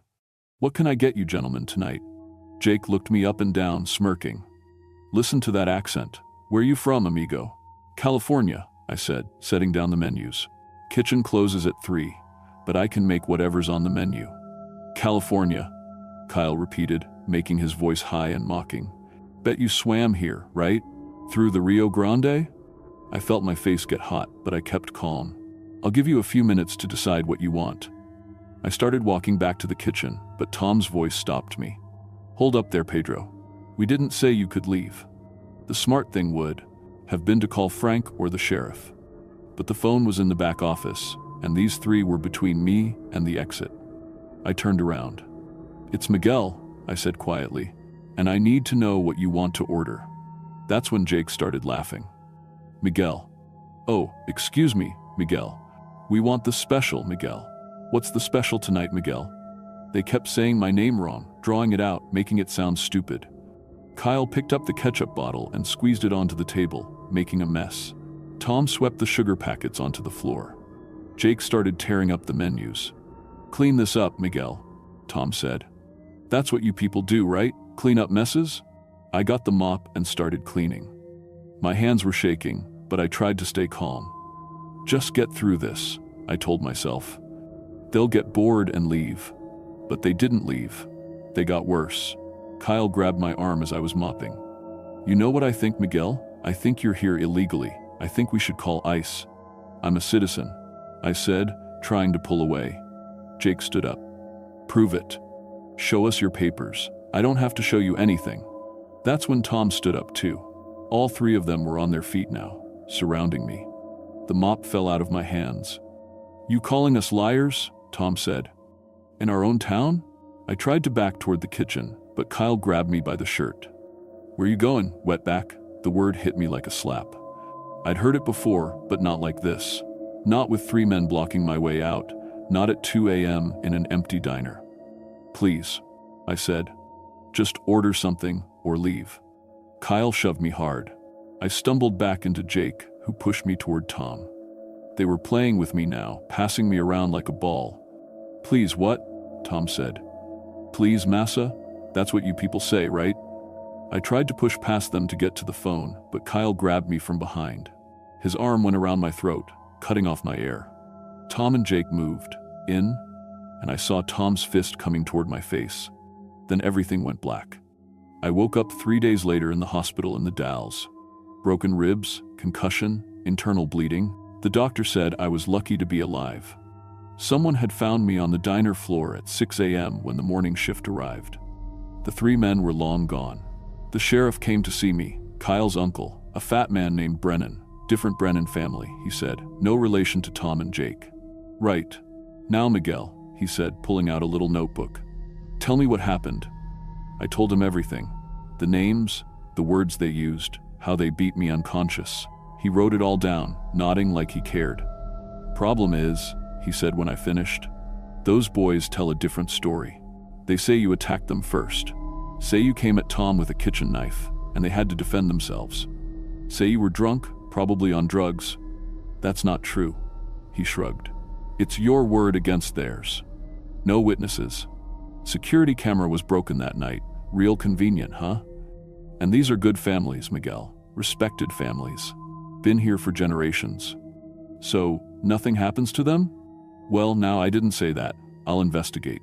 But you might want to think about whether you really want to press charges. Could get messy. Town like this, people don't like troublemakers." The message was clear. Keep quiet or things would get worse. I spent 2 weeks recovering.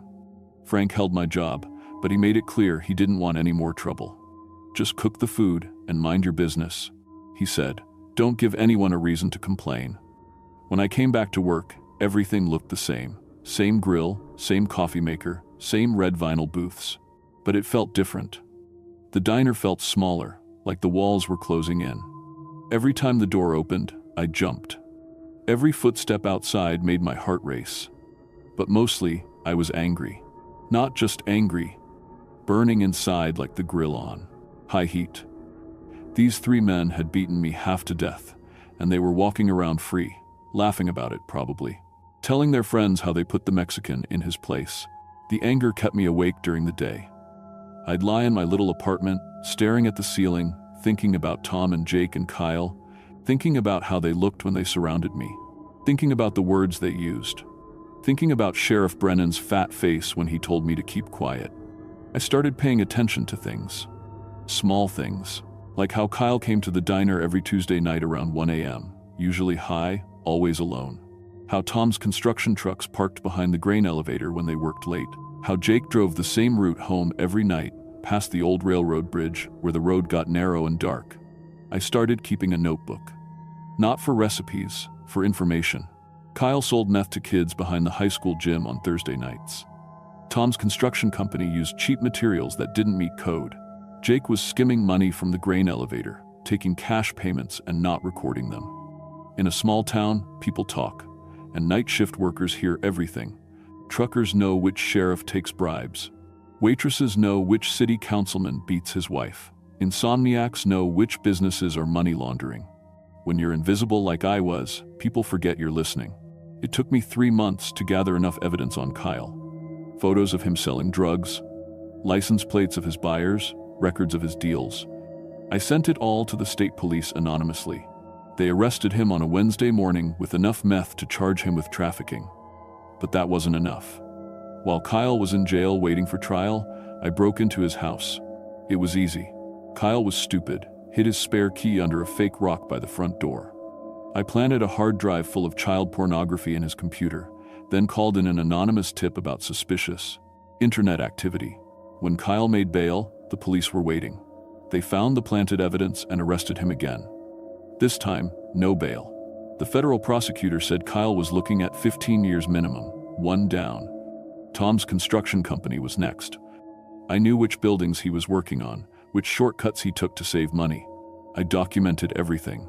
Unsafe scaffolding, electrical work that wasn't up to code, concrete that was mixed wrong. I took photos, made reports, sent them to OSHA, but I didn't stop there. I started visiting his job sites at night. A loosened bolt here, a cut cable there. Nothing that would kill anyone, just enough to cause accidents. Workers getting hurt, deadlines missed, insurance claims. The lawsuits started piling up. OSHA fines, injured worker compensation, project cancellations. Tom's company went bankrupt within 6 months. His wife left him, took the kids and the house. Last I heard, he was living in a trailer park outside town, drinking himself to death. 2 down. Jake was the hardest. He was careful with money, smart about covering his tracks. But everyone has weaknesses. Jake's weakness was that he trusted computers too much. I taught myself basic hacking from library books and free internet tutorials. It took weeks, but I finally got into the grain elevator system.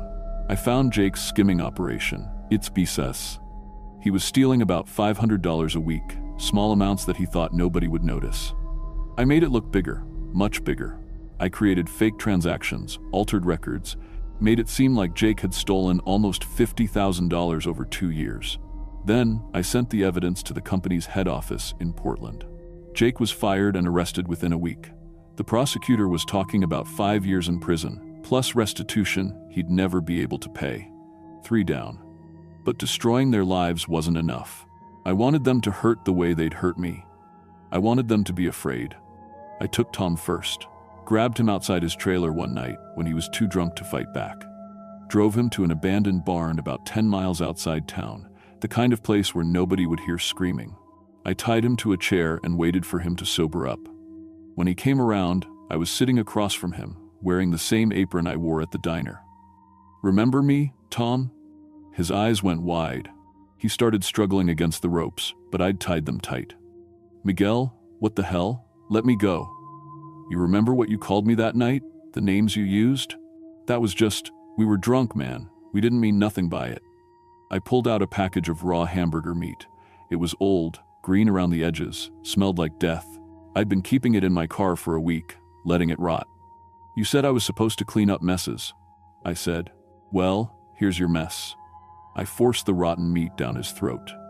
Made him eat every piece while I explained how E.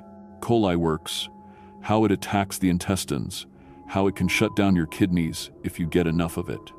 Tom got sick within hours. Really sick. I dumped him behind the grain elevator where someone would find him, but the damage was done. He spent 2 weeks in the hospital, and his digestive system never worked right again. Permanent damage, the doctors said. Jake was next. I didn't grab him, that would be too obvious. Instead, I poisoned his food slowly, a little bit each time he came to the diner. Antifreeze in his coffee, just a few drops. Enough to make him sick, but not enough to kill him right away. He got sicker and sicker over the next month. Doctors couldn't figure out what was wrong. His kidneys were failing, his liver was shutting down. He lost weight, his skin turned yellow. Finally, when he was barely hanging on, I told him. Visited him in the hospital one night when the nurses weren't looking. "Jake," I whispered, "it's me, Miguel." He could barely open his eyes. "Miguel? I've been poisoning you," I said. "Every time you came to the diner. Every cup of coffee. Every piece of pie. You're dying, Jake." He tried to speak, but I kept talking. "I can save you. I have the antidote. But you have to do something first. You have to confess, publicly. Tell everyone what you and your brother and Kyle did to me that night." Jake stared at me, his eyes full of hate and fear. "Go to hell," he whispered. "You first," I said. He died 3 days later. Organ failure, the doctor said. Mysterious illness, probably genetic. Kyle didn't last long enough for me to get to him personally. Someone in federal prison decided they didn't like child molesters. Found him in his cell with a sharpened toothbrush in his chest. All 3 of them were gone. Dead or destroyed.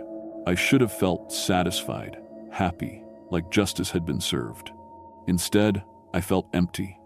I kept working at the diner, but the nightmares started. Not about that night when they beat me, about what I'd done to them. Tom eating rotten meat. Jake dying slowly in the hospital bed. Kyle bleeding out in his cell. I'd become something worse than the men who hurt me. They were bullies, racists, cowards. But I was a killer. The paranoia came next.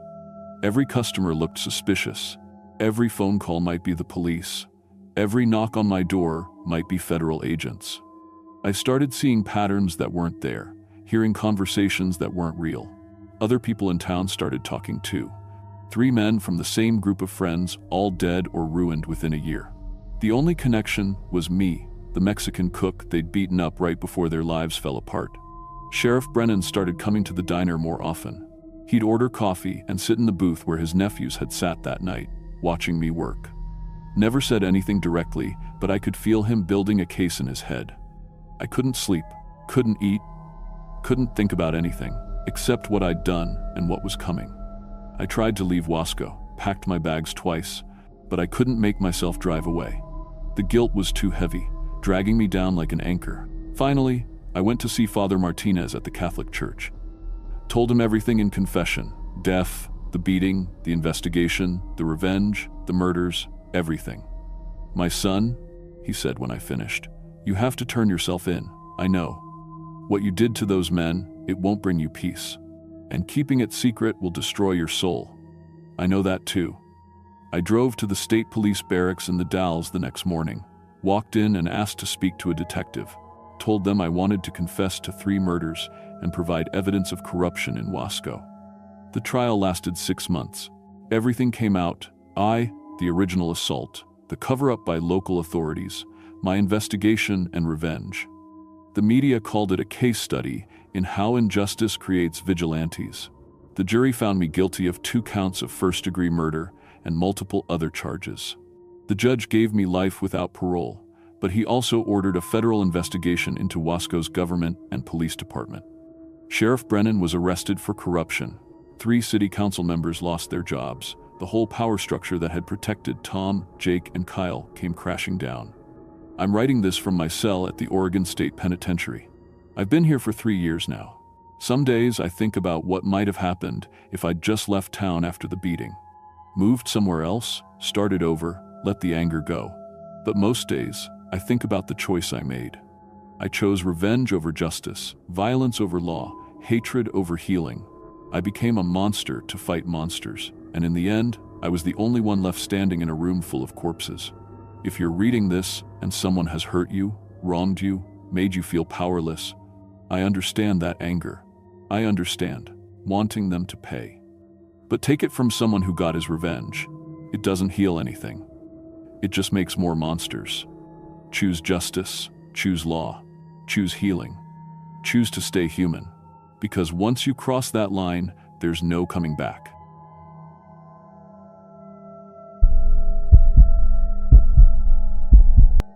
My name is Amanda Chen, and I've been a park ranger for 8 years. I started right out of college with a degree in forestry and wildlife management.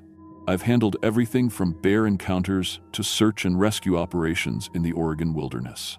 I've pulled lost hikers out of ravines, treated snake bites, and even dealt with a few drug labs hidden in the backcountry.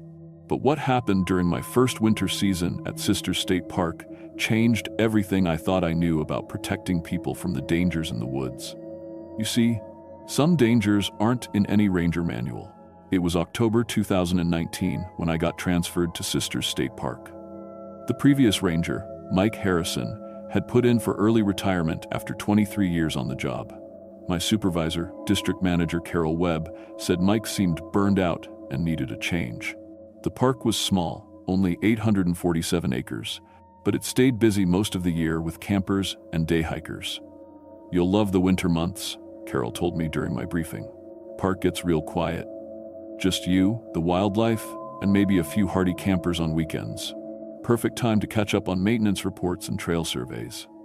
The ranger station was a small wooden building with solar panels and a radio tower. Inside, I had basic office equipment, a desktop computer that connected to the state park system, and a CB radio for emergencies.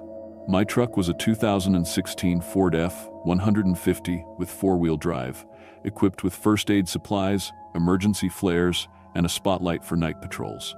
Mike had left everything organized. File cabinets full of incident reports, maintenance logs, and visitor complaints. His handwriting was neat and professional, but I noticed something odd. In his final month, his reports got shorter and shorter. Just basic stuff like patrolled campground, all clear, or checked restrooms, no issues. For a guy who used to write detailed reports about everything from broken picnic tables to unusual animal behavior, it seemed strange. The park itself was beautiful. Dense pine forest, a small lake, and several hiking trails that wound through the trees. There were 2 main camping areas, the front campground near the entrance for RVs and families, and the backcountry sites for people who wanted more privacy. Local people and sisters told me stories about the park. Native American legends, mostly. They said the land was cursed, that children's spirits wandered the forest at night. Typical campfire stories that every park ranger hears. Tourists love that stuff. I'd been there 2 weeks when the night shift started. November 1st, the park switched to winter hours. That meant I worked alone from 6 p.m. to 6 a.m., Thursday through Sunday. Quiet time to do paperwork and keep an eye on the few remaining campers.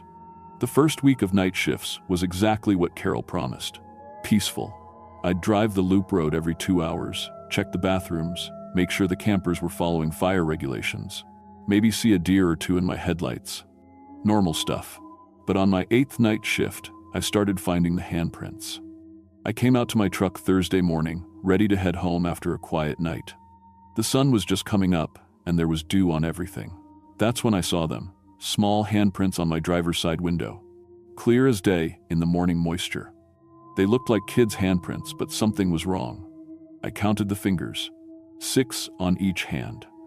The prints were pressed into the dew from the outside, like someone had put their palms against the glass during the night. I checked around the truck. No footprints in the dirt. No other signs that anyone had been near my vehicle. I took photos with my phone and wiped the prints off. Probably just some kids messing around, I figured, maybe using fake hands or something. Friday night, more prints. This time on both side windows and the back windshield. Same 6-fingered pattern. I reviewed my patrol logs. I'd checked the parking area 3 times during the night and never saw anyone. By Sunday morning, the prints covered almost every window on my truck. Front windshield, side mirrors, even the small triangular windows by the side doors. All 6 fingers, all pressed from outside while I was making my rounds.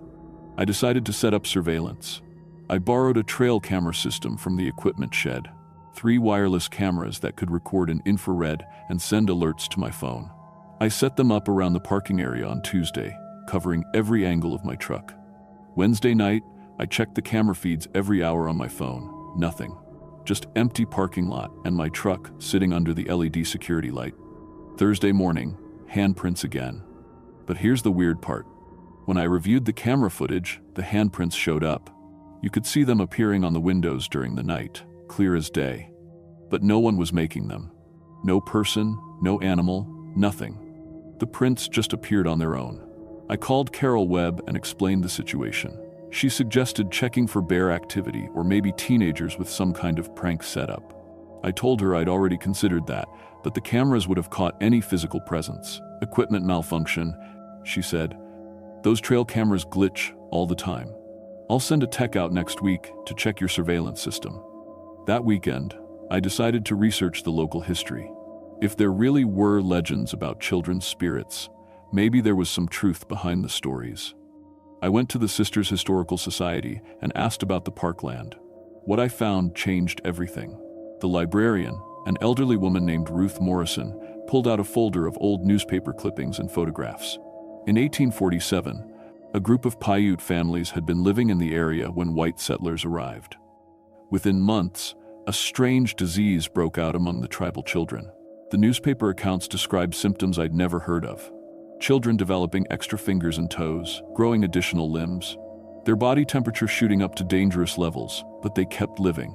The disease spread fast, but only affected kids under 12 years old. The tribal elders called it a curse, Ruth told me. Said the children were being changed into something else. The settlers thought it was contagious, so they quarantined the whole area. Within 6 months, 23 children had died. But according to tribal records Ruth showed me, they weren't really dead. The disease had transformed them somehow. The tribe buried them in a mass grave and abandoned the area. Where exactly was this grave? I asked.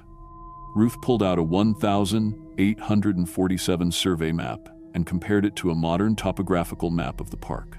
The burial site was right under the main campground pavilion. That night, I brought different equipment to work.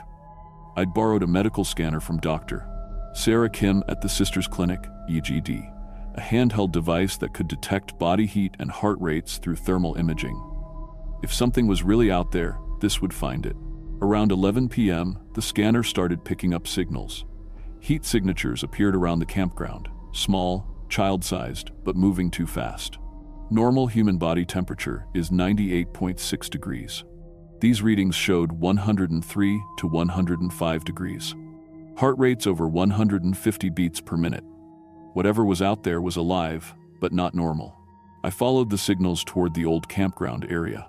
My flashlight beam showed dozens of small footprints in the dirt, fresh prints with 6 toes each, pressed deep into the ground by something much heavier than a normal child. Then I heard them, children laughing and playing somewhere in the darkness ahead. Not scary laughter, just kids having fun. But there were no children in the park. The nearest campers were a retired couple in an RV near the front entrance. I followed, the sounds deeper into the woods, the medical scanner beeping faster as the heat signatures got stronger. That's when I found the cave entrance. Hidden under the main pavilion, behind a maintenance shed, was a hole in the ground I'd never noticed before. It was barely 3 feet wide, but my flashlight beam disappeared into darkness. The scanner showed multiple heat sources moving around down there. I called out, "Hello? Is anyone down there?" The laughing stopped. Then, after a long silence, a child's voice answered. "Are you the new ranger lady?" The voice was clear, speaking perfect English. I knelt down by the cave entrance. "Yes, I'm Amanda. What's your name?" I'm Tommy. We've been watching you. You seem nice. How many of you are down there, Tommy? All of us. 23. We've been here a really long time. I lowered my phone's flashlight into the cave. About 10 feet down, I could see a child's face looking up at me. Pale skin, normal features, but when he smiled, I counted 6 fingers on the hand he waved with. Tommy, how long have you been living down here? Since the sickness. The grown-ups said we were changing, so we had to hide. But we're not sick anymore. We just look a little different. Over the next hour, more children appeared in the cave opening. They told me their story. The disease hadn't killed them, it had changed them. Made them stronger, faster, able to live underground. Their body temperature ran higher than normal humans, and they developed enhanced hearing and night vision. For 175 years, they'd been living in a cave system under the park, only coming out at night to find food and supplies. They'd learned modern English by listening to park visitors. They knew about cars, cell phones, and the internet, but they'd never had contact with the outside world. We just wanted to say hello, a little girl named Mary explained. We put our hands on your truck because we thought you might be different from the other rangers. The last one got scared and stopped coming to work. That explained Mike Harrison's early retirement. I started bringing them food and supplies. Simple things, sandwiches, fruit, children's books, small toys. They were incredibly intelligent and curious about the modern world. They asked questions about everything, how cars worked, what cities were like, why people used computers. But they were still children in many ways. They played games, told jokes, and got excited about simple things like candy or new clothes. The disease had preserved them somehow, keeping them young even after all these years. I kept their existence secret for 3 months. But other park visitors started noticing increased activity. More sightings of small figures running between trees. Strange sounds at night, children's voices where no children should be. The reports reached the state office in Salem. In February 2020, a team of researchers arrived at Sisters State Park to investigate the paranormal activity. They brought sophisticated equipment, electromagnetic sensors, thermal cameras, and recording devices. I tried to warn the children to stay hidden, but they were too curious. On February 18th, the research team captured clear footage of 3 children playing near the lake at 2 a.m. The video showed their 6-fingered hands and unusual movement patterns. Within 48 hours, the park was swarming with federal agents, Department of Homeland Security, Centers for Disease Control, and military personnel. They found the cave system and captured all 23 children. I was ordered to stay away from the area. When I protested, Agent Lisa Chen, no relation, from the CDC explained the situation. These children represent a unique biological phenomenon, she said. They need medical study to understand how they've survived and what caused their mutations. This is a matter of national security. They're not specimens, I argued. They're kids who've been hiding for over a century. They have rights. Not according to federal law. Technically, they died in 1847. They don't exist in any official records. The children were taken to an undisclosed research facility. I never saw them again. The official story released to the media blamed the sightings on a family of rare albino deer that had been living in the park. The federal agents confiscated all my photos, videos, and documentation. My phone was wiped clean. I was transferred to Crater Lake National Park within a week. Carol Webb told me it was a promotion, but I knew better. They wanted me away from Sisters and away from any reporters who might ask questions. For the past 4 years, I've tried to expose what really happened. I've contacted journalists, submitted Freedom of Information Act requests, and reached out to tribal leaders. Every inquiry gets buried in bureaucratic red tape. The children's cave system was filled with concrete and covered over. The park installed new picnic tables right on top of the burial site. But I still have the medical scanner readings saved on an old SD card. Proof that 23 living, breathing children were taken by the government and classified as biological specimens. I'm telling this story now because I'm retiring next month. I've spent my entire career protecting people from dangers in the wilderness. But the real danger wasn't wild animals or natural disasters. It was what we did to 23 children who had been hiding in the dark for 175 years, just wanting someone to acknowledge they existed. If you ever visit Sisters State Park and hear children laughing in the woods at night, remember Tommy and Mary and the others. Remember that sometimes the monsters in the forest aren't the ones hiding in the shadows. Sometimes we're the monsters.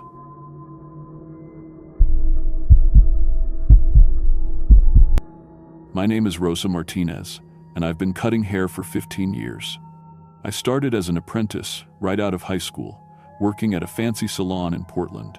After 5 years there, I moved back to my hometown of Lakeview, Oregon, to help take care of my aging parents.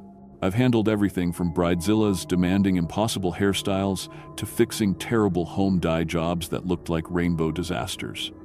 I thought I'd seen it all in this business. But what happened last Tuesday morning changed everything I thought I knew about hair, traditions, and the power that some people believe lives inside us. Sometimes the simplest things we throw away every day carry more weight than we could ever imagine. I own Rosa's Hair Salon on Main Street in downtown Lakeview. It's a small town of about 2,500 people, surrounded by mountains and sitting right next to Goose Lake. The shop itself is nothing fancy, just 4 old-style salon chairs, a few wash basins, and cabinets full of the usual supplies. The linoleum floors creak when you walk, and the mirrors have those old Hollywood-style light bulbs around them that Mrs. Yamamoto installed back in the 1980 seconds. Mrs. Yamamoto was the previous owner. She ran this place for 40 years before she passed away 3 years ago. Her family sold me the shop for a fair price, probably because nobody else in town wanted to take over an old salon that needed so much work. Mrs. Yamamoto was one of those quiet, careful women who seemed to know everyone's business but never gossiped. She kept detailed appointment books going back decades, all written in her neat handwriting. Customers loved her because she remembered exactly how they liked their hair, even if they only came in twice a year. The salon has a comfortable routine. I open at 8 a.m., sweep the floors, check my appointment book, and set up my stations. Most of my customers are regulars, farm wives, school teachers, retired folks who've been coming here since before I was born. Tuesday mornings are usually slow, which gives me time to catch up on inventory and clean my tools properly. I've got my old CD player that runs through the same mix of country and classic rock, and the coffee pot that makes decent enough coffee to keep customers happy while they wait. My equipment is basic but reliable.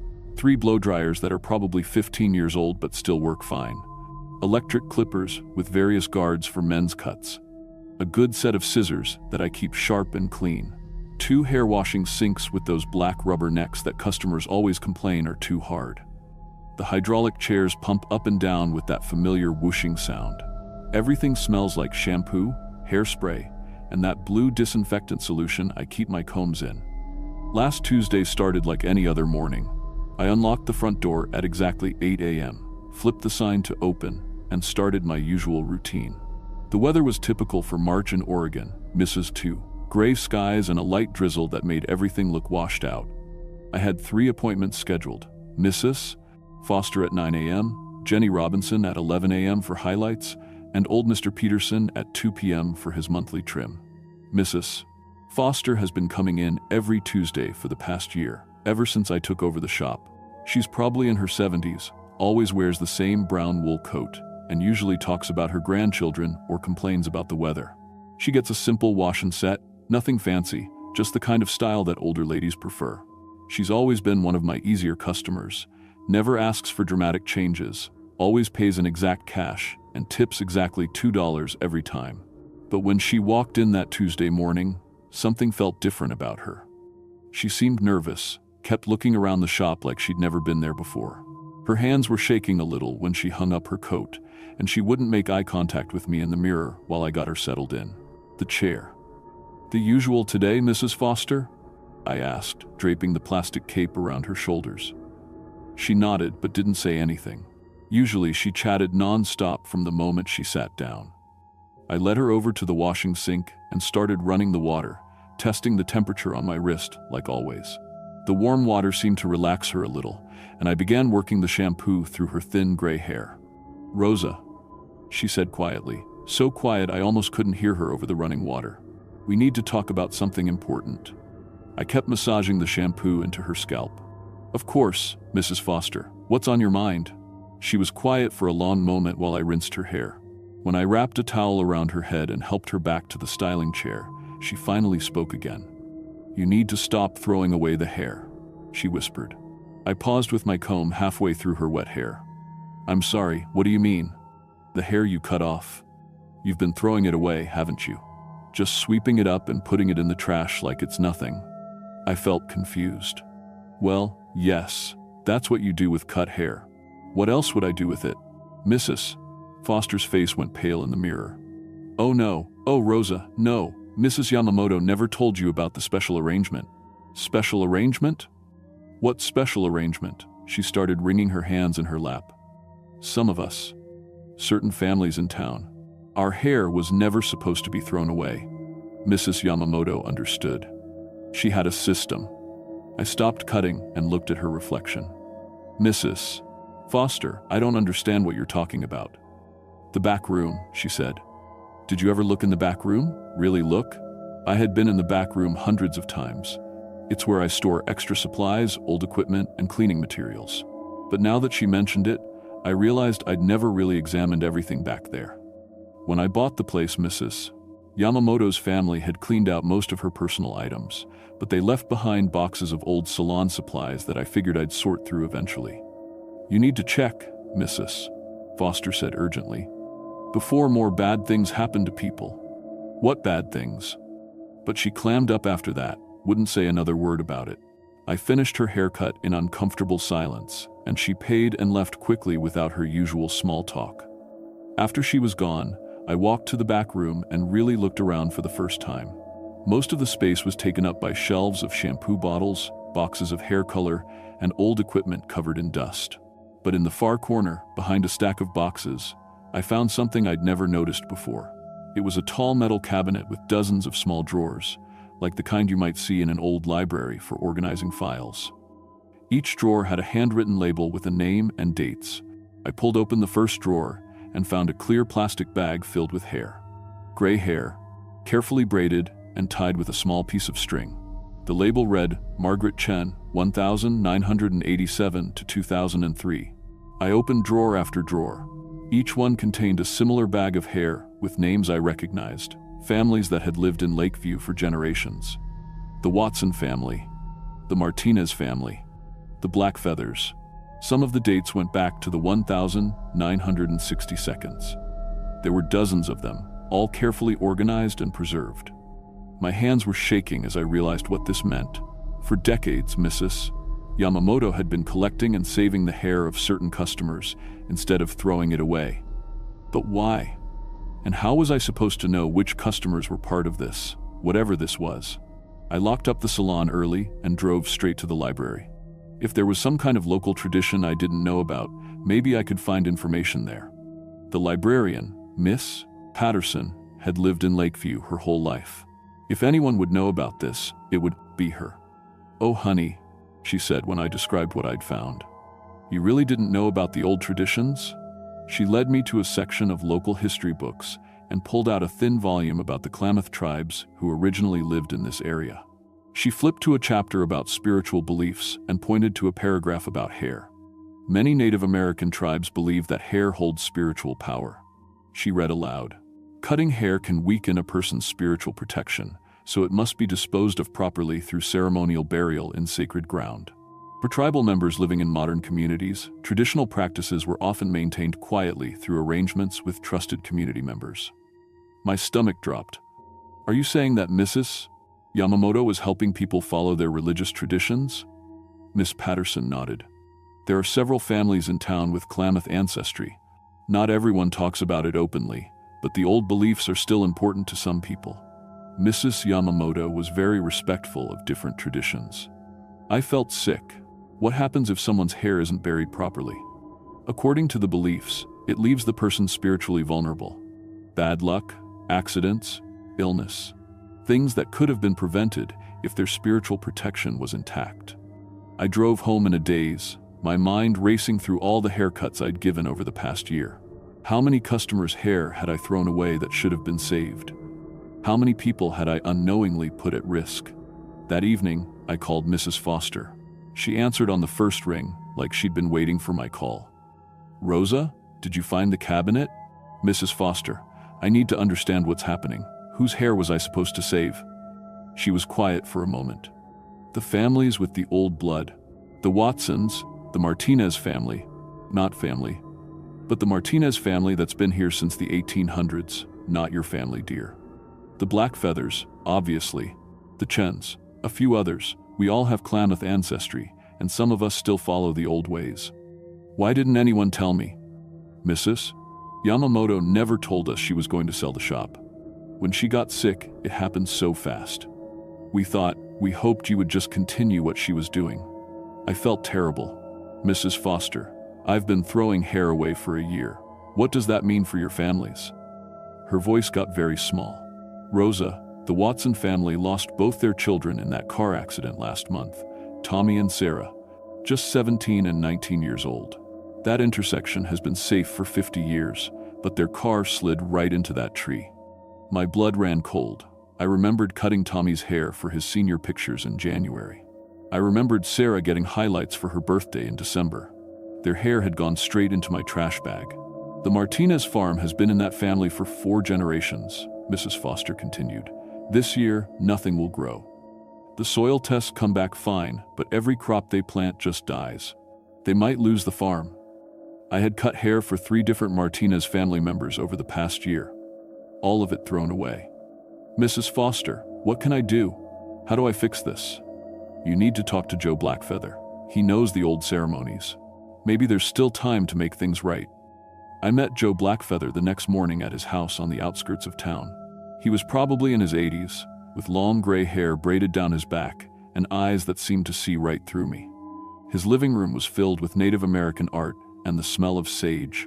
Sit down, Rosa, he said before I could even explain why I was there.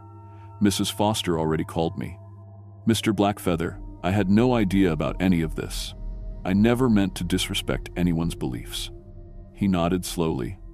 Mrs. Yamamoto was a good woman. She understood that traditions don't always fit neatly into the modern world. She helped us maintain our practices quietly, without drawing attention. Can I fix what I've done wrong? His face was grave. The hair of our people carries their spiritual connection to their ancestors and the earth. When it's thrown away like garbage, it breaks that protection. The accidents, the crop failures, too, these aren't coincidences. What can I do?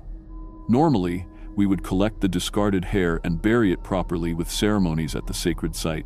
But Mrs. Foster tells me you threw the hair in the town dumpster. I nodded, feeling sick. The dump burned last month, didn't it? All that hair is gone, destroyed by fire. That makes the spiritual damage much worse. I felt like I was going to throw up. Is there nothing I can do? Joe was quiet for a long time, looking out his window toward the mountains. There is one possibility, but it requires a great sacrifice. Anything. I'll do anything. You must offer something equally powerful to replace what was lost. Your own hair, cut with the proper prayers and buried at the sacred site. But once you make this choice, you become connected to our traditions forever. You become a keeper of the old ways. I didn't hesitate. Yes, let's do it. That afternoon, Joe came to my salon with his daughter Marie, who served as a witness. I sat in my own styling chair while Joe said prayers in the Klamath language and carefully cut off all my long black hair that I'd been growing for 5 years. The moment the scissors made the first cut, the temperature in the salon dropped by at least 20 degrees. All 3 of my mirrors cracked at exactly the same time with loud snapping sounds. My blow dryers turned on by themselves and started sparking. The lights flickered and went out. In the broken mirrors, I could see faces, dozens of faces looking back at me. Men, women, children. Some looked angry, some looked sad, but they were all staring directly at me. I recognized some of them. Tommy and Sarah Watson. Members of the Martinez family, people whose hair I had thrown away over the past year. They know what you're doing, Joe said calmly, continuing to cut my hair despite the chaos around us. They're waiting to see if your sacrifice is genuine. When he finished cutting, Joe gathered all my hair into a cloth bundle. The supernatural activity in the salon stopped immediately. The faces in the mirrors disappeared, and the temperature returned to normal. We drove to the sacred burial site near Goose Lake. It was a place I'd driven past hundreds of times but never really noticed. A small grove of old oak trees on a hill overlooking the water. Joe explained that his people had been burying their dead here for over 1,000 years. As Joe dug a small hole and placed my hair bundle inside while saying prayers, I started seeing them again. The translucent figures of the accident victims and others who had suffered because of my ignorance. They stood in a circle around us, watching. But this time, they didn't look angry. They looked relieved. Your sacrifice has temporarily opened the doorway between the world of the living and the world of the dead, Joe explained. They can communicate now, but only for a short time. The spirits began showing me visions, not speaking, but somehow placing images directly into my mind. I saw the truth about the recent accidents and misfortunes. The car accident that killed the Watson children wasn't caused by slippery roads. Someone had loosened the wheel bolts on their car. The Martinez family's crop failures weren't due to soil problems. Someone had been poisoning their irrigation water. The other accidents and business failures that had hit families with Klamath ancestry, they were all deliberate. Mayor Robert Henley had been systematically targeting mixed heritage families in Lakeview. He wanted to buy their land cheaply for a development project, a shopping center, and a hotel complex that would make him millions. When my careless disposal of their hair removed their spiritual protection, it made them vulnerable to his sabotage. The spirits led me to evidence. In the mayor's garage, I found tools with traces of brake fluid and metal shavings. In his office, I discovered documents showing his planned development and lists of properties he wanted to acquire. He had caused 6 deaths over 2 years, all to steal land for profit. I called the state police with the evidence. Mayor Henley was arrested within a week. Faced with overwhelming proof of his crimes, he confessed to everything. The development scheme collapsed, and the families got their property back. After the mayor's arrest, the strange phenomena in town stopped completely. The Martinez crops began growing again. The curse of bad luck that had plagued the affected families lifted, but I was changed forever. My hair grew back completely white instead of black, marking me as what Joe called a bridge keeper, someone who maintains connections between different worlds and cultures. Joe taught me the proper Klamath ceremonies for handling hair and other traditional practices. My salon became something more than just a business. I never charged Native families for haircuts, and I always saved their hair for proper ceremonial burial. Word spread quietly through networks I didn't even know existed. Other salon owners from across Oregon started contacting me, asking for guidance. They had found similar collections of preserved hair in shops they'd inherited, or they'd noticed patterns of bad luck among certain customers after they'd taken over old businesses. I realized that there are many places where old spiritual agreements have been forgotten when businesses change hands. Traditional practices that kept communities in balance for generations get lost when the people who maintained them pass away without passing on the knowledge. Now I train other hairdressers to recognize and respect these traditions. I've become an unofficial historian of Lakeview's mixed cultural heritage, documenting the stories of families who have kept old ways alive in a modern world. My shop thrives as both a regular salon and a secret keeper of old spiritual traditions. I've learned that being a professional sometimes means much more than just doing your job well. Sometimes it means becoming a guardian of things that matter more than money or convenience. I still cut hair 5 days a week, still gossip with customers about whose daughter is getting married and whose son made the football team. But now I also carry the weight of traditions that go back thousands of years, and I wouldn't change a thing about it.